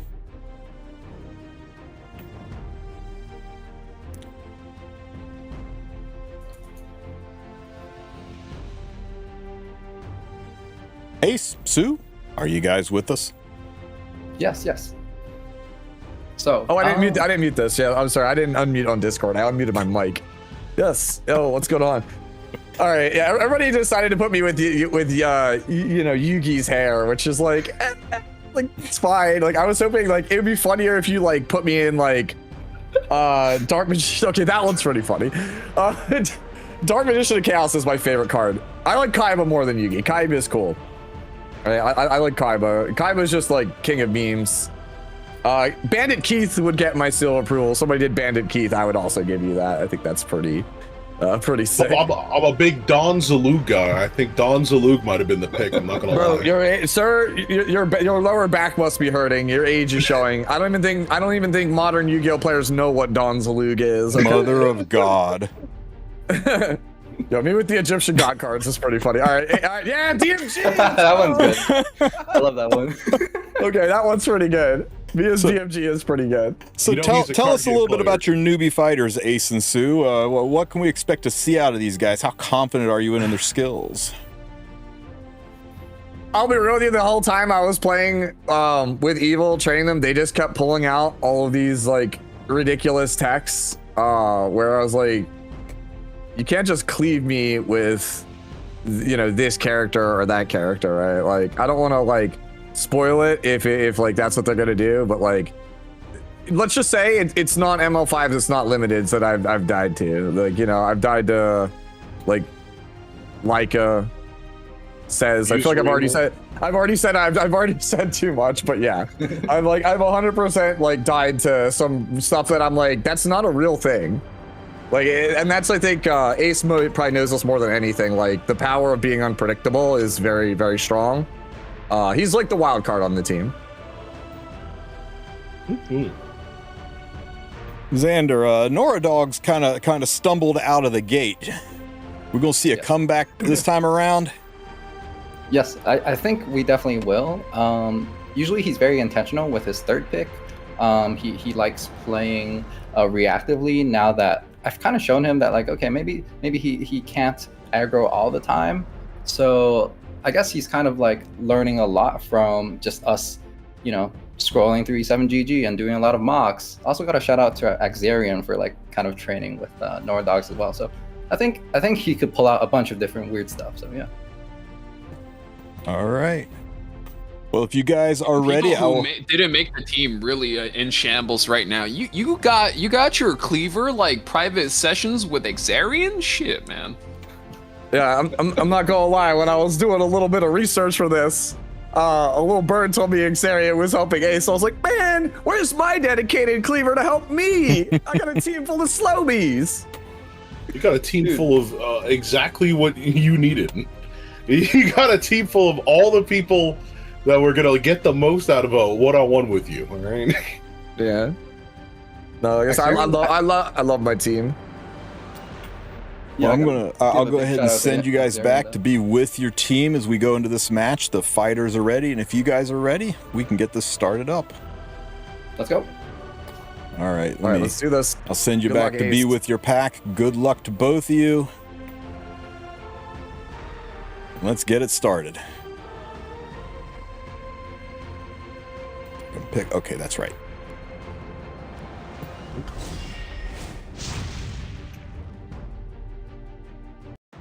So got the ML Bass card on deck as we get into the next match. This one coming down between some of the new players. These accounts are less than a year old. And yes, that is an Emperor sign up on the top right. Don't ask me how. I'm just going to tell you that these dogs are ready to put up a fight.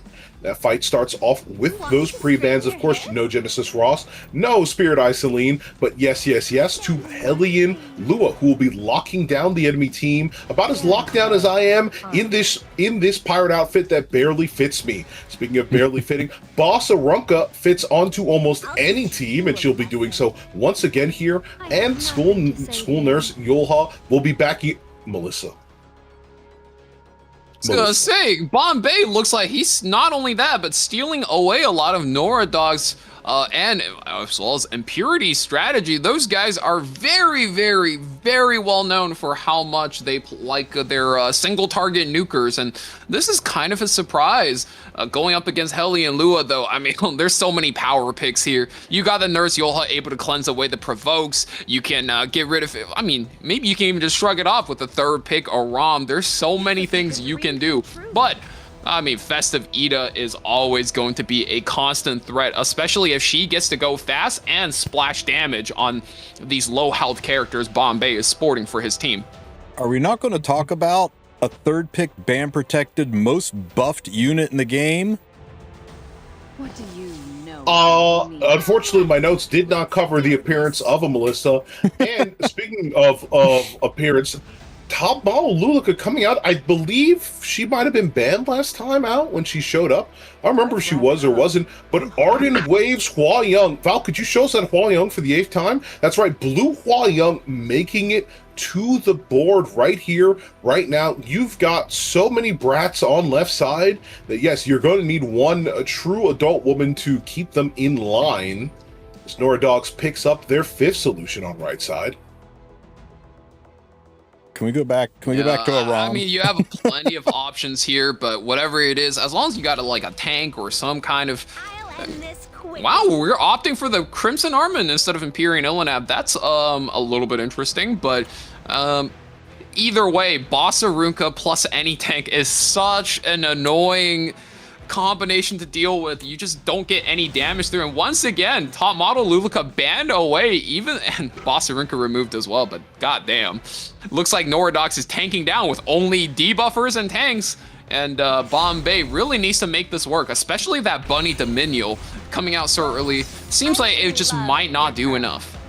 Yeah, now we saw this strategy last time with the inclusion of the school nurse and, of course, with the Crimson Armin pushing her up at just the perfect time to protect the team and stealing away a lot of the enemy turns. However, Blue Huayoung with the mighty kick is going to be getting into action almost immediately in response to her team, following up. Great thumbs up, by the way. I don't get any likes on my social media, but there's plenty to love about this girl. She's a social media queen, saving the kitty. That's how you get those likes. That's how you get that damage into the enemy team as well.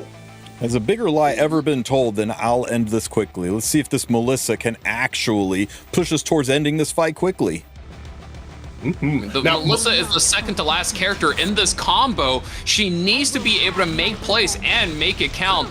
Goes for it, lands the curse onto the ML Luna, and now you have two priority targets. One, you have to kill the Festive Ida, otherwise your team is going to get splashed. And two, you are going to need to send this nurse home on a sick day, no pay.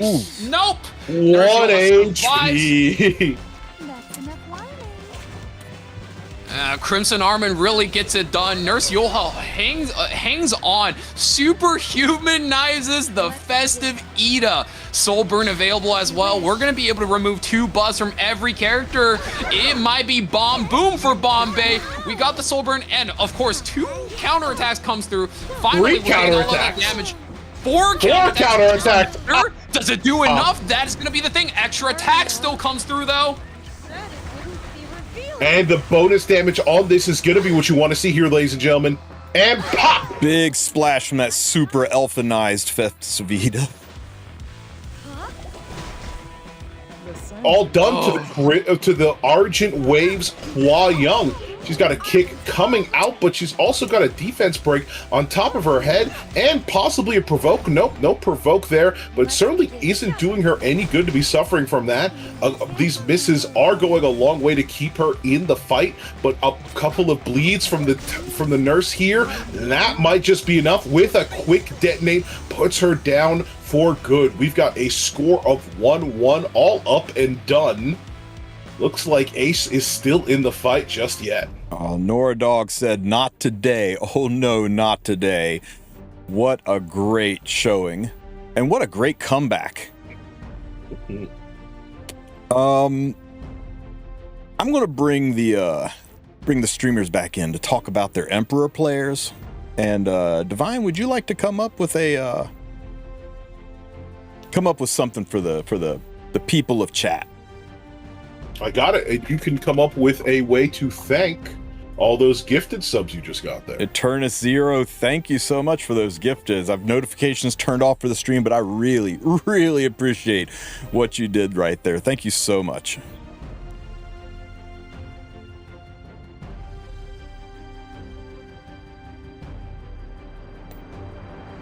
Ace, you were not kidding. Noradog brought the fire this time around. Yeah, I think I was so happy when I saw the Fire Ida because I'm like, yes, that is the perfect thing to stop the Lua button, right? Yeah. No, like Melissa's one of the things that I saw Evil try against me that I did get surprised for, and like I'll give you credit for Nora. When I saw the Crimson Armin, man, I was like, yo, I think we could still just cleave through this. And I saw Crimson Armin, I was like, that's kind of rough because now it's like either you have to try to kill Bosarinka or kill Carmen, and like neither of them, you just don't have enough momentum. Like I agree also that the Festive Ida was like insane there. Yeah, even though I was kind of rooting. I thought the Hellion Lua was pretty wild because like he was basically playing it not as like the way Hellion Lua is traditionally played. He's just playing it to activate the blue Huayoung. I thought that was pretty cute. I don't know if I like it. I think you could be using a stronger activator, but that was really cute. I wasn't thinking about that. Like I said, he doesn't have a lot. Like when you look at his account, you're just like, okay, we got like Hellion Lua, and like his only other like opener is like Green Leica. right? So he built like his whole account around like green Leica or the other one, and like he has all these weird cleaves. Like you saw it in round 1, he cleaves with blue Aria. I was like, that's not a thing. You don't just cleave with blue Aria. Oh, I mean, look at the entire guild of who you guys are playing against, right? You guys are playing against 3 Impurity members. So you guys got Atlas, you guys got, I almost forgot homie's name. Karage, right? Karage was like, as far as I know, the only Spirit Eye Selene blue Aria cleaver to hit Legend before the Spirit Eye Selene buff, right? So I've seen it before, and I'm sure they're like aware of the tech, so... it's gonna be very difficult to push it through against Impurity. Those guys are awesome, you know. Hey, before we go much further, I did kind of spring that choice on Divine a little bit too fast there. So, how about you, Sue? What would you like to see as a giveaway condition for the lovely people in Twitch and YouTube chat to get them some leafs and some bookmarks? Oh man, I wish it was bookmarks. Some leafs and some charms. I need to stress this one because like I don't want it to be like rushed MS Paint jobs because I know that's what people will do. I want to see the funniest thing that Disciplinary Prefect Arya punches out the window. You know that frame in her S3 where she punches something? I want to see funny stuff being like punched out the window. I think it's really funny. All right, there you go. 10 people coming up with Disciplinary Arya punching something funny out the window. Keep it clean, guys, and please go back to telling me about your Emperor fighters here. Yeah, post what you guys want, and Sue will pick his favorites for that. Yeah, that's how. Yeah, it won't be the first. It'll be Sue's choice. That sounds fun. That sounds fun. I mean, what's there to say that hasn't already been said about Turwin, right? Like, Derek's just really strong. Like, Valky already said it the first time around. Like, he's arguably, like, one of the strongest. Like, he's probably the strongest player on my team. Like, he regularly goes back and forth with Ace, right? Vic, KHM. Like, he's basically a borderline legend player at this point. He's a legend in the making. He's getting up there, yeah. I mean, I would say Atlas is. This is why like we have the Emperor bracket, right? Like these guys are very, very close in terms of power levels. So, yeah. Oh god, I want to see some Spirit Eye Selene matches again. Let me see some Spirit Eye Selene matches. We got a guy from Impurity. Come on, 3 guys from Impurity. Surely we see a Spirit Eye Selene draft. Please, begging. No, dude, that's my nightmare, bro. Everyone knows how much I despise that character. I think that character is a travesty of game design, but that's for another stream. It sounds like you got a pick her then. You'd be surprised. I've played her quite a bit in practice for this event. My news for you though is he actually made it as my highest qualifying Emperor teammate because he had an ER ML Selene throughout the whole tournament that he the 3rd picked. So even though we saw him dismantle ML Selene from playing Aki 3, he's actually more comfortable kind of playing like Juicy Karage, you know? Yeah, I'd imagine these boys know the ins and outs of every single Spirit Eye Selene matchup, so very excited to see what they're cooking, man. And you know, just goes to show how much of an alpha dog you are, Ace, revealing your secrets, confident in your victory, because who's going to stop the main man even when you know his plan? I've always said, you're one cunning guy. I'd hate to see you in the middle of the night. This is my thought process. If they try to steal ML Selene, perfect. Then Atlas has another Aki 3rd pick game. Let's get it. That was pretty fire. Pun intended. It's Aki profile versus Aki profile. It might be a fight for control over discount K-Ron over here. All right. Whoa. I think this is like better. This is fancy K-Ron, man. This is bougie. I'm just K-Ron. saying, I just can't believe, bro. I'm still saying it. I looked at this and I thought, we got another MO Quirk. We got another Mediator Quirk. That's cool. I can't tell. Am I crazy? Am I blind? Well, because Smalgate just really like making hand guys and hand girls. What can I say? Oh man. Well, because Sue put such stringent conditions on his giveaway, we're going to give people time. We'll show off what they posted here after this fight. Let's get in here and watch this Emperor versus Emperor fight, because no matter how this match ends, we're going to the finals. So I'm going to send you guys back to be with your teammates, and we'll get this fight spooled right up. All right, good luck. Good luck. Okay, Turwin has opted to take second pick. Are you guys ready? I'm ready. Let's see it. You know, Vuck, you know what that second pick choice means? Oh yeah, he's the Museum guy. Second pick means you're most likely it's going to be a lot easier for you to sneak in whatchamacallit, Aki on that third pick ban protection. I think that's the math there. Oh, okay. Yeah, that is true. Yeah, being second pick means you want to play around your 3PP. Being first pick means you want to play first pick, and Bossarunka getting picked up. You could get Aki'd here. That is a very real threat, but okay. Immediately, there's some, Ross and Pyrian. I mean, we know the game plan. You love somebody who knows what they're doing, right? Who just like, listen, I know what this is. I know what this nonsense is. I'm ready. I'm ready. I'm ready. I'm ready. And I like how we've seen Ross today blow up as much as he's gotten blown the hell up as well. Like, there's some matches where you see the Ross, you're like, damn.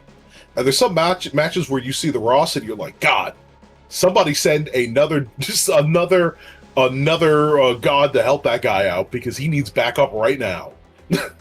Yeah, and I'm very surprised nobody is pre-banning Empyrean Illinev and just let Chaos reign, because that is one of the easiest ways to get aggressive action through, but I mean, in a tournament setting, slow and steady wins the race, right? So Crimson Arm and Bossarunka, you cannot be any safer than that. And there's our third pick, Nurse Yolha.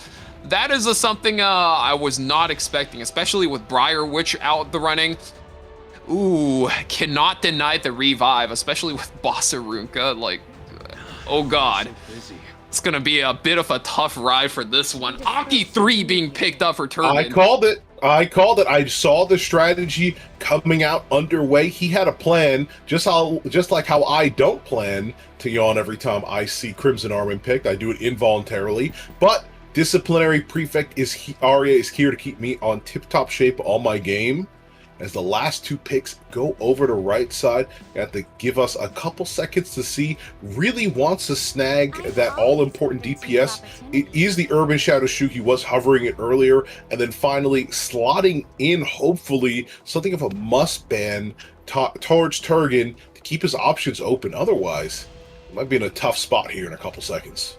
He might want to offer something a little higher speed to disrupt that Aki from being able to play the game, because without any ways of chipping down his extra HP bars, he gets the extra soul burn. Especially think about this, if he can ban the Bossarunka away from Resistance, I mean, Resistance is in for a world of hurt. Ooh, Pirate Captain Flam being hovered there. I was excited for a second, but no, May Chloe, we're just dipping into the double revive. So either we're supporting Urban Shadow Shoe or we're supporting Bossarunka and just letting her ride out Turgan with those counterattacks, and Landy being picked up again.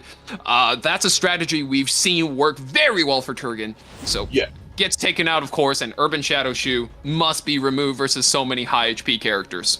And we'll get so many buffs going around town. Of course, the Landy can't be allowed to make it to the fight. That Gab was doing delicious damage, almost putting people in a delirious state earlier as we get underway. Remember, ladies and gentlemen, score is 1-1. We'll be seeing this match, and then the creators fighting off to see who is the top dog, who is the alpha, as their pups wage war right now, ladies and gentlemen, into the match.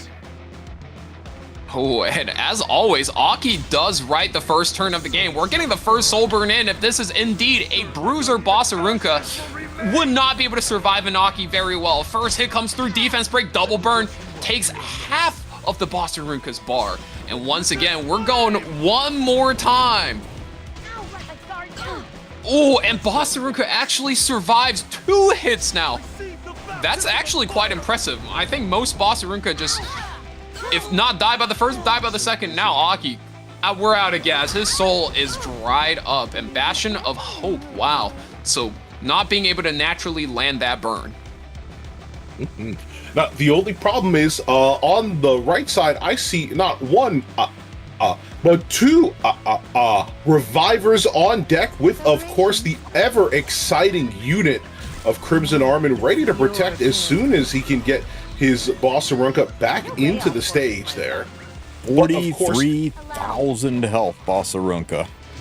43,000 health indeed, but there's a man with a plan for this. What happens when you double somebody's HP?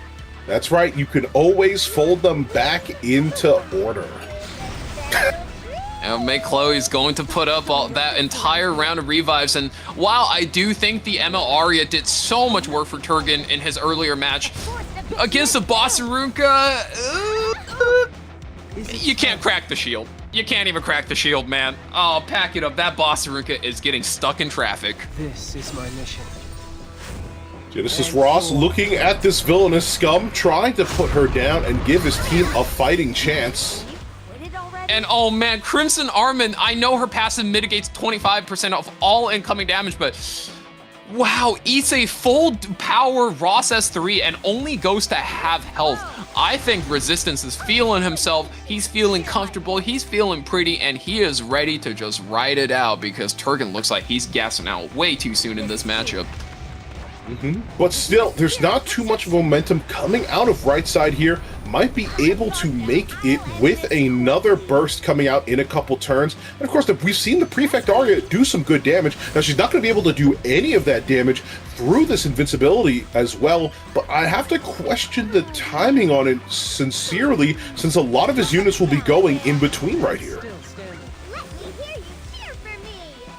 Nurse tries to carve up Genesis Ross, but thanks to 4 more turns of him being a god, I can't really land any burns, and your natural damage isn't really going to come through. A little bit of a cheeky dual attack, and of course, not going to be too much of consequence, but I think Resistance is more than happy to write it out on his right side draft over there. Another punch from Arya goes through. Can we see some damage?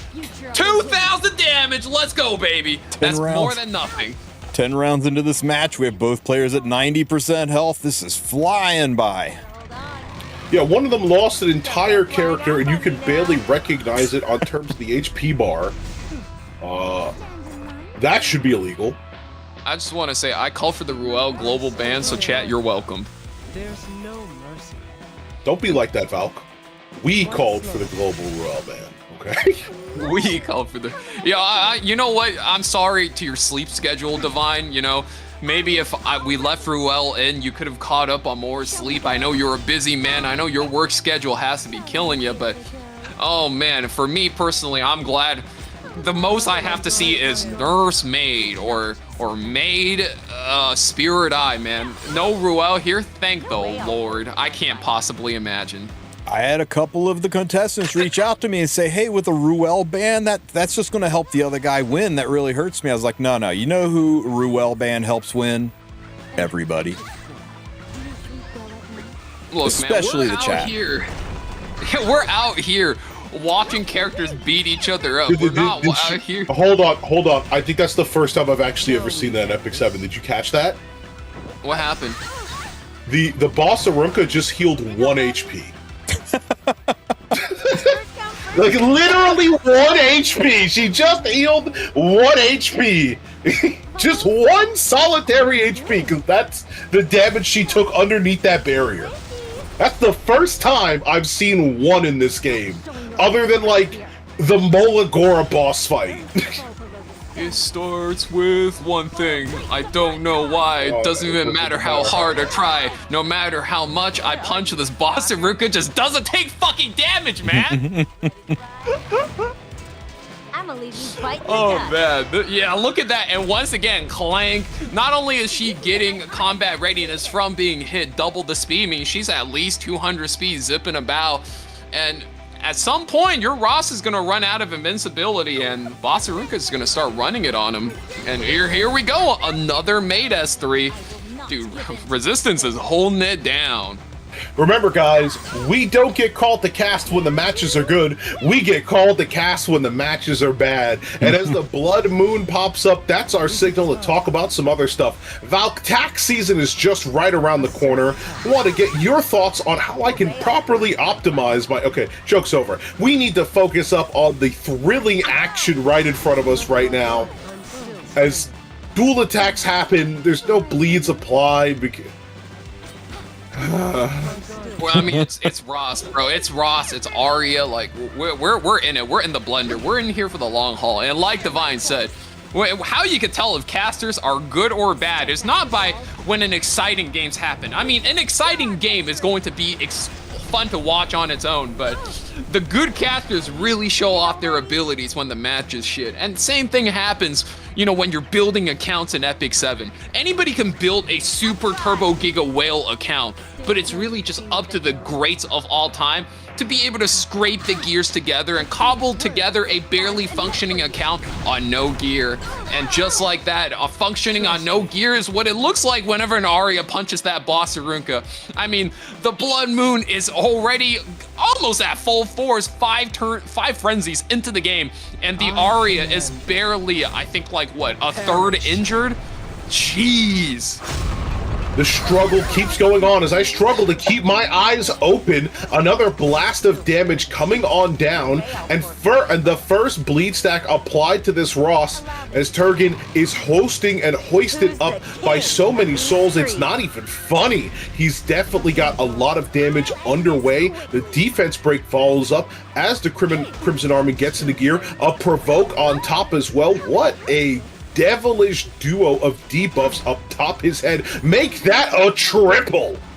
Oh, Frenzy 6, 75% extra effectiveness on all characters and extra attack. This Nurse Yolha, not only is she good in the early game, she protects your team, she ramps up your tempo. And now with all of this extra attack and effectiveness, she's gonna start landing and she's gonna start hurting real soon. That scalpel is going to be no joke. Bro, he really is trying, man. Like, I feel so bad. That boss Arunka ain't going nowhere. Oh, 6,000 damage. That's actually really good. That's the best we've seen all game. So that boss Arunka's down to 13,600 health with all that injury stacking. And by all that injury, I mean that tiny little sliver of injury. He might have a shot if you can stack that injury a bit more before we see another superhuman boss Arunka. Never mind, we're seeing another superhuman boss Arunka.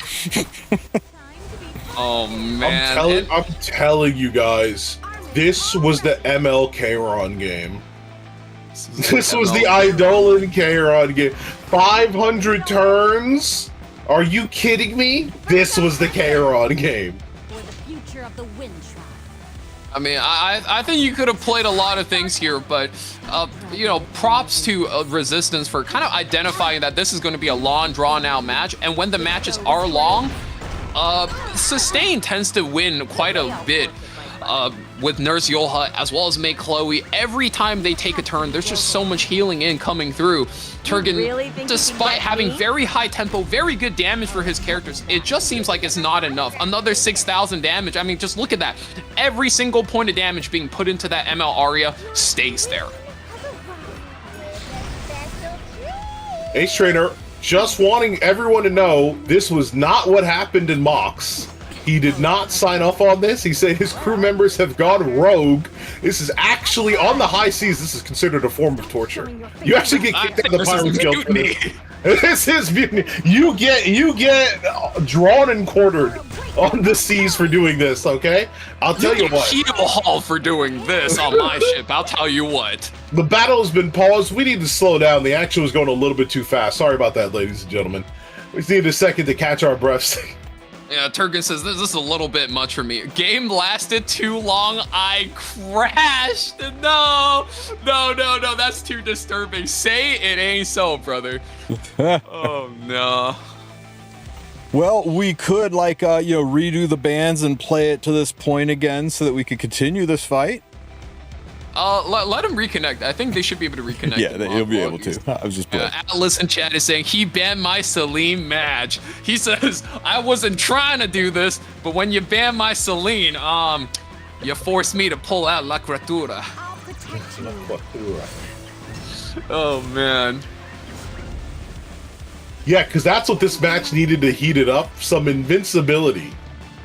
No wonder he didn't care what quickly. Need I remind everybody? That's what she says when she does that. And now just the Empyrean Ilanav left. I mean, she sure is staring down Boss Arunka angrily. You want to know how that took so long? I think next turn the sun came out, actually. It was going to go from the Blood Moon back to the next day. And so it is the next day. We have our victor right there. Oh man, the day-night cycle, and there it is. Oh, he says, Loki wanted to play Muse Reem on 3 and then said, I want to test Aki. I think Aki is an incredibly strong unit, but when your opponent can just revive the character, you've burned your entire character's HP bar away to kill. That is a bit rougher of a pick, I have to say.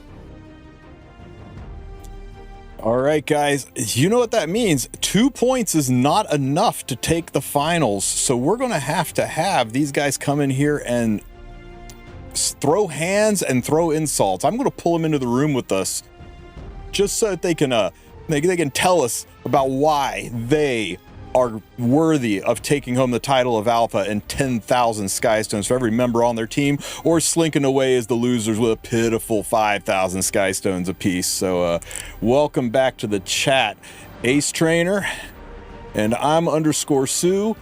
And I'm just going, while they're talking, I'm going to give you a little preview of all of the stupid things Arya is punching through walls. Oh, God. All right, let's hear it. What do you want like the 2 nicest people in the world to trash talk? We're like the 2 worst people in the world to trash talk. Oh, dude, all I want out of the match is like it to be like a good match. Like I don't want it to be like an absolute blowout one way or another. I think that would be, I think for everyone's benefit for it to be like something like pretty nice. That said, I wouldn't fault you for trying to go for the decisive victory. I mean, I probably would as well. You know, we got basically 5k Skystones on the line for each of us, right? It's literally double your money. Yes. Yeah, now to remind chat, right now, the second place team gets 5,000 Skystones per member, so up to 20,000 total, but the winner gets 10,000 Skystones. 10,000 Skystones is a lot, man. That's like $300 worth of packs. Yeah. Yeah, I'm thinking about the Skystones, but also I'm kind of inspired from how you hosted your points tournament. Okay. I thought you meant from that last match. I was just like, no. There's no inspiration in the last match. Shout outs to Divine for the last match for actually like making the commentary funny enough for us to sit through the match. So thanks everyone for their patience. I had enough time to do it. Yeah, even I, as somebody who likes to play turn 2, nah, bro. Like Carmen Maid is the car 6 special is just, it's so sleep inducing, man. It's so sleep inducing, Carmen Maid. Okay, I would say Carmen Maid could allow for some fun stuff like Green Landy to come out. You know, it just protects like those really 2-point DPSs in Sue tourney terms, right? But that match kind of gives turn 2 a bad representation. Yeah. No, like I understand why they got rid of Ruel, because Ruel with certain things is kind of like I wanna you know. But I think the problem is that we didn't look at when we made the characters. We didn't look at what was already in the pool. When you have redundant effects, it gets really bad. Like if you could stack them. So like stacking revivers, kind of bad for the game. Stacking impossible to kill light knights, kind of bad for the game. Sure. But I gotta pull up your points chart and see which unit I could draft. That's like fun, you know. Gotta look into that. Yeah, no. Like I really hope more people, like I'll try to reform ratio for the new year. I haven't done it yet because of holidays and stuff. But I know people wanted to move to like a 10-point scale, give some more granularity, get rid of this -1 stuff so you don't see Bask every game. Sorry, Bask fans. I think though that like you saying you were inspired by it, I think that's like, you know, that's really awesome. Like I love hearing that. Like I saw somebody from SG wanted to let me know that they saw the ratio tournament and they thought it was awesome. Like somebody on like the dev like / balance team, and I was like, that's actually sick, right? So yeah, I'm all for the fun of it. Like again, I said it earlier when I was talking with Vic, but like we do this for y'all. Like this is a community event for all you guys. We love you guys. We want you guys to have like the best possible viewing experience. Yes. Well, chat, that was some fantastic art. Thanks for doing that. And Sue and Ace Trainer, you made it. You guys are in the finals and you carry the weight of your entire pack on your shoulders. You got 3 people whose Skystone existence is dependent on your performance in this next fight. Everybody's watching. Everybody's like relying on you to bring this home. No pressure though. So Oh yeah. Sue, you got the coin toss choice. You want first pick or second pick? I think I'm supposed to take first here. Like I think I'm supposed to. I think that's like statistically the better option, unless this is Hearthstone, in which case it's 52% favoring second. But yeah, no, I think I'm gonna take the first pick. Okay, Sue takes the first pick. I'm gonna send you guys back so that your pack can cheer you on and wish you the best of luck. And we'll get this fight spooled up to find who will take home the title of the Alpha. Good luck, both of you. All right, good luck, Ace, man. Let's have a good one. Yes. All right, stick around because at the end of this fight, we'll get to interview the winner while Divine gives you guys your last condition to get a chance to win some prizes. Let's make this a fight for all times. These dogs are barking. They're ready in the fight, and we can barely keep them contained. Ladies and gentlemen, we've been looking for our top alpha for this entire tournament, and we're about to find it in the final showdown between Sue and Ace Trainer. I believe, but I'm not sure some of you did, regardless of where your beliefs are, you need to be set in stone. These guys are ready to go to distance, and it's already underway. Pre-bans are out. Empyrean Ilnav first picked. No school nurse Yolha, no Renak, and no Boss Arunka, which for the first time today is really gonna change things up. Are you ready to order? I mean, it's gonna change things up by one pick. Now you just pick the May Chloe a little bit earlier. Do opt for the Flag Bearer Sigrid as well, so a very disruptive force, able to play both as a disruptor, a debuffer, or an aggressive enabler. So Tsu needs to be able to defend against this on the off chance Ace Trainer goes all in and goes all aggro.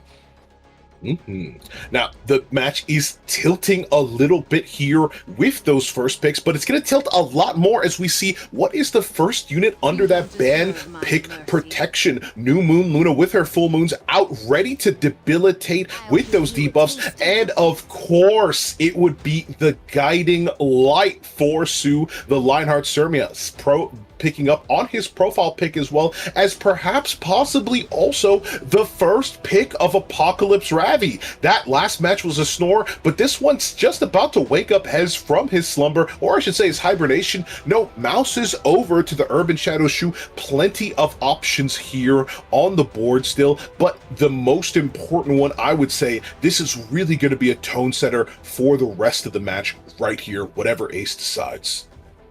Hovering the ML Aria or the Ross right now, you want some semblance of counterplay against your opponents, and here, not only do you go for the seal, the fold, and the true penetration damage, but also you get to skip the matchup where, you know, your Aria extra attack might activate the Lionheart. So very strong play, and there it is, the Death Dealer Ray. Both players are slow. Both players like to play high HP tanky units, and there's no better way to chip them down than the Ray. And of course, man, Sue's not dropping a beat. You get the Bystander Huayong locked in first, immune to every single debuff in the book. You can kick through Revive, so good versus May, good versus Roth. That is such a strong pick on pick 4, but can he close it out with a strong pick 5? Can he disable Ace Trainer's strategy? It's gonna be a tough pick, and the steal away on the rat there. Oh, wow. Okay, I think both players are actually very locked in right now. This is going to be a best of one, so no mistakes allowed. And Fallen Cecilia as the last pick here, being rounded up for Ace Trainer, does have the sole damage dealer on third pick. And of course, very well-rounded team built around that third pick, Genesis Ross. We are building God. I would like to take a quick second to congratulate I'm_Sue in his nuptials to Lionheart Sermia. It's amazing that he is spending his honeymoon here on the battlefield with us today. Absolutely, and the battlefield is exactly the climax between love and war. Both of these competitors have a lot of respect for each other, but all that respect is gone and replaced instead with fear. We talked about before, they've got a lot riding on their shoulders, and they need to seal the deal, as right here the defense break comes out on the Death Dealer Ray with a ticking time clock, but he's got a little bit of a response himself. That fear isn't enough. These girls need to go to sleep. Sticking everything. Protects to Luna, but Luna just a quick S2. We're saving the S3 for a bigger turn to counterplay the May Chloe, and now clank. Ace Trainer is turning on every single button. We're prepping the Genesis Ross, and there it is. The seal is ready. The Soul Burn is ready. Is he going to send everything this turn? The collapse does come through the seal. Penetration resistance out the door. Is he going to rip it? I called it last time and I was wrong, but no, Ace Trainer does not wait around. He does not play around. He wants to pack it up and send Sue home fast. What is the damage? Illinos out. Lion Harsermia, 1 HP. Oh my goodness, Etika Scepter here. Luna needs to go now. We're trying to take out every single buff here. Does the Luna land?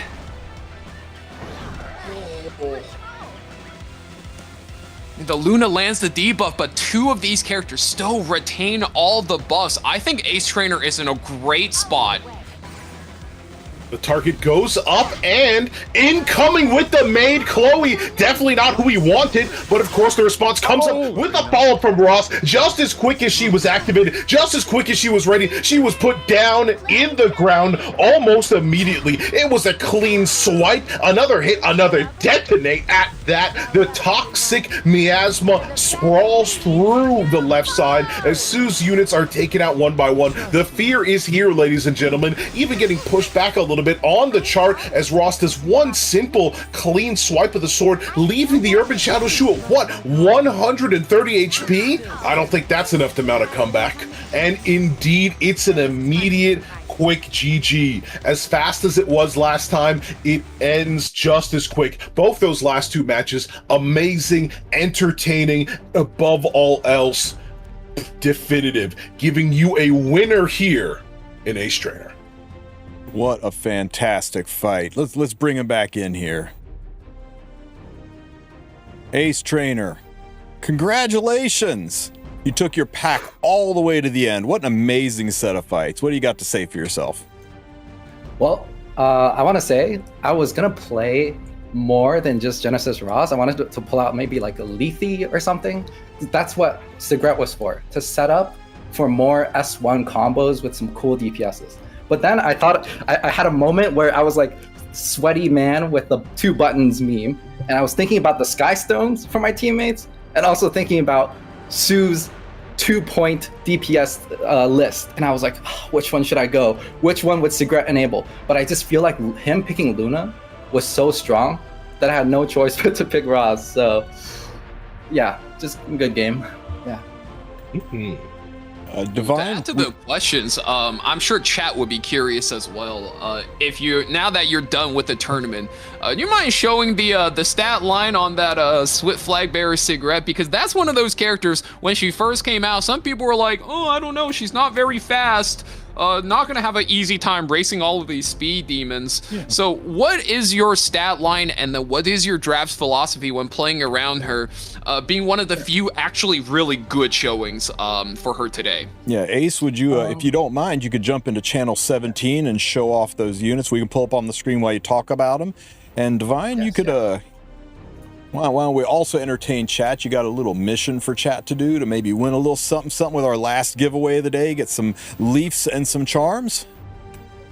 Yes, of course, ladies and gentlemen. Before we do that, of course, just wanted to thank everybody for supporting us, helping out with the event today and making it all the way here. Here is your reward. Last thing I'm going to say, why don't we head over to Valk's chat. Same rules as before. We're going to take a look through. I'm going to pick some favorites, either 5 from YouTube, 5 from Twitch. Your prompt is, look at my man Valk over there, do him up good, give him a little bit of a Navy Captain Landy do-over, so I can get my proper, you know, little bit of cosplay duoism here with the main man while we interview Ace Trainer. Oh, let's go. Navy Captain Landy cosplay Valk. I'm about it.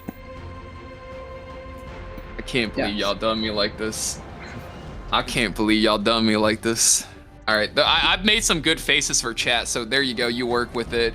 I even turned sideways, so you know, if you're not good with Microsoft Paint, sucks to suck. Gotta make it a little bit of a challenge for you at least. So there you go. You got the VTuber avatar as well. You can always take the VTuber avatar. This is a Swift Flag Bearer cigarette. Yeah. So I would say if you're a ML Poly player, you could probably put Cigarette on like your third or fourth set of speed gears in case they pre-ban. Like I prepared a lot for the tournament in that like I looked at the global bans, right? And I thought like, okay, I can move some gears around. But the power of her is just that she synergizes with a lot of DPSs right now, especially ML Celine. And right now it's a DPS race, right? We know that like with the revive meta that you want to control by debuffing your opponent, and she has some RNG with that, but ultimately she does contribute a good amount of damage and just some control, right? And then for this build, would you say the speed is more important or the effectiveness more important, or are they equally important? I would say like effectiveness is more important because I don't try to outspeed Renak, and her kit was designed to like, it's fine versus Renak too, right? So it's just like, you know, you just kind of take your maybe first turn, try to outspeed Yoha, which you will at 290 or above, and then it's all about trying to maybe debuff their mate or something like that. You know, when I was looking at this, I was thinking to myself, yeah, this looks like, you know, 4th or 5th tier speed set for my account too. Yeah. It's very relatable. Yeah, I think the fact that it's like 295 plus 200 effectiveness is like what really impresses me about the build. Yeah. And if the goal is to land on the high ER revivers like Maid, Ruel, that'll get the job done. I'll get the job done.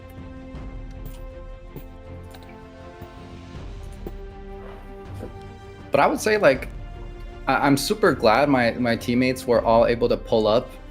Like last night, I was up at 7 a.m. Training with them for like 2 hours after we scrolled through E7 GG and stuff. We have to make it work with the time zones. But I think what's fun about these tournaments, and like tournaments hopefully like this in the future, is when there's more global bans. And you saw this with Lunatic Mode 2 in E7 WC. The more global bans there are, the more like different players and draft styles there are, you get a lot more, let's say, deeper pockets or like niche knowledge responses in the later picks. And that's what makes the World Arena game so entertaining for me still. That's why I still play like at least 1,000 games a season, you know? Yeah, and you know, to follow up on like an earlier thing, I think a lot of people didn't know this about you, but you used to not have like a secondary game that you play, right? Like, do you have a secondary game now, or you're like, nope, I come home and I spam RTA? No, I come home and I spam the CZN mines, bro. Oh, my Selena can't get the tack maneuver. Let me know, bro. Oh. Yes, dude. All right. Well, congratulations, Ace. 10,000 Sky Stones for you and every member of your team. What are you going to spend it on? You'll spend it all in one place? Maybe otherworldly with a copium hope to make a fast Tamarin just like Vicchun. Yes. Nice. While we're at it, some of these are peak, guys. Yeah. Scared to look. Oh, it's I regret looking. It's lovely. Instant regret. I regret coming here. I'm leaving. I'm leaving. This is this one's amazing. There's a couple of pretty good ones.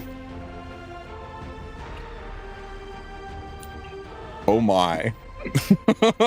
Oh yeah, my. I think the one after that's a straight banger. I like this one, man. The two hands. The two hands tips Fedora and also thinking at the same time. The miladies can't handle that, I'll tell you what. You know, Smilegate never got back to me. I put in a request to be one of the cosplayers for when they need a axe god.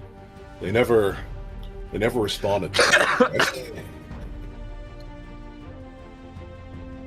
That's crazy. Well, guys, that was an amazing tournament. I will put up a video of the entire match for you guys to enjoy. For those of you who came in late, didn't get to see it all, I want to give a special shout out and thanks to Smilegate for hosting this tournament and for giving us some entertainment in the middle of January when, you know, it's cold and wet and there's not a lot to do in that scary zone called outside. So thank you guys all for being here, for the amazing support to the channel, for all of you guys who gave me subs. I will give you shout outs soon. And Valky and Divine, as always, you guys are the best. Thank you for commentating and casting this. Congratulations to all the winners, and everybody was winners. Nobody walked away from this tournament without a little something in their pocket. I hope you guys were entertained and had some fun, and I hope that we will be able to bring more events like this to you in the near future. I'm happy to have been a part of this. As always, Tristen, you're a great friend, and of course, my first mate, Valky. Always great to have him aboard. I am absolutely ready to get these heavy-ass beads off my neck. This is supposed to be my Blackbeard cosplay. These are real beads from a Dominican store, and they are heavy.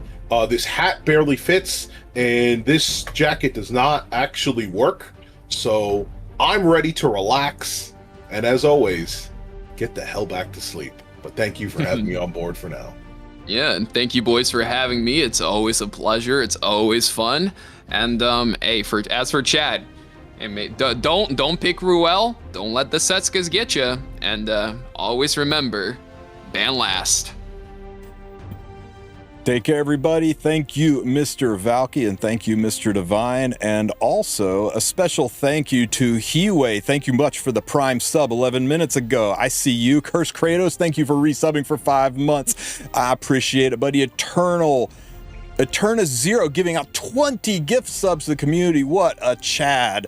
And I can't skip over my buddy Fox Steves. Thank you so much for the sub, and I'm not even going to try to pronounce that name, so I'm just going to call you Demi Doit. Thank you for the sub an hour ago. I see you. Cisco, thank you so much for gifting a sub to the tournament. And Real Shadow, thank you for the Prime. Oh my God, I could do this for a half hour, and I'm not going to because I'm hungry and I'm going to pass out. So I'm going to call it for tonight. I will send each of you guys my heartfelt gratitude for supporting me and my channel. Thank you guys for supporting this amazing game and this tournament and being here today for the Battle of the Alphas. I will catch you guys in the next one. Let's find a place to raid you guys off to. Don't forget, if you got a few minutes, maybe do us a solid. Maybe jump into the game, maybe click on that little box in the corner and hit that support thing and send Smoggy a special thank you for putting together this tournament. Let him know your thoughts and feelings on it. Tell him that you want to see more. You want to see more of this kind of stuff. I know I would appreciate watching it as much as I appreciate being a part of it. Thank you all, and I'll catch you in the next one. Get both at once. Take care, everybody. Be good, or at least be good at it. Everybody go over and check out Higa. In case you didn't get enough RTA, you can go watch this guy using Lady of the Scales and Ruel. Nice. Okay. Bye. Bye-bye.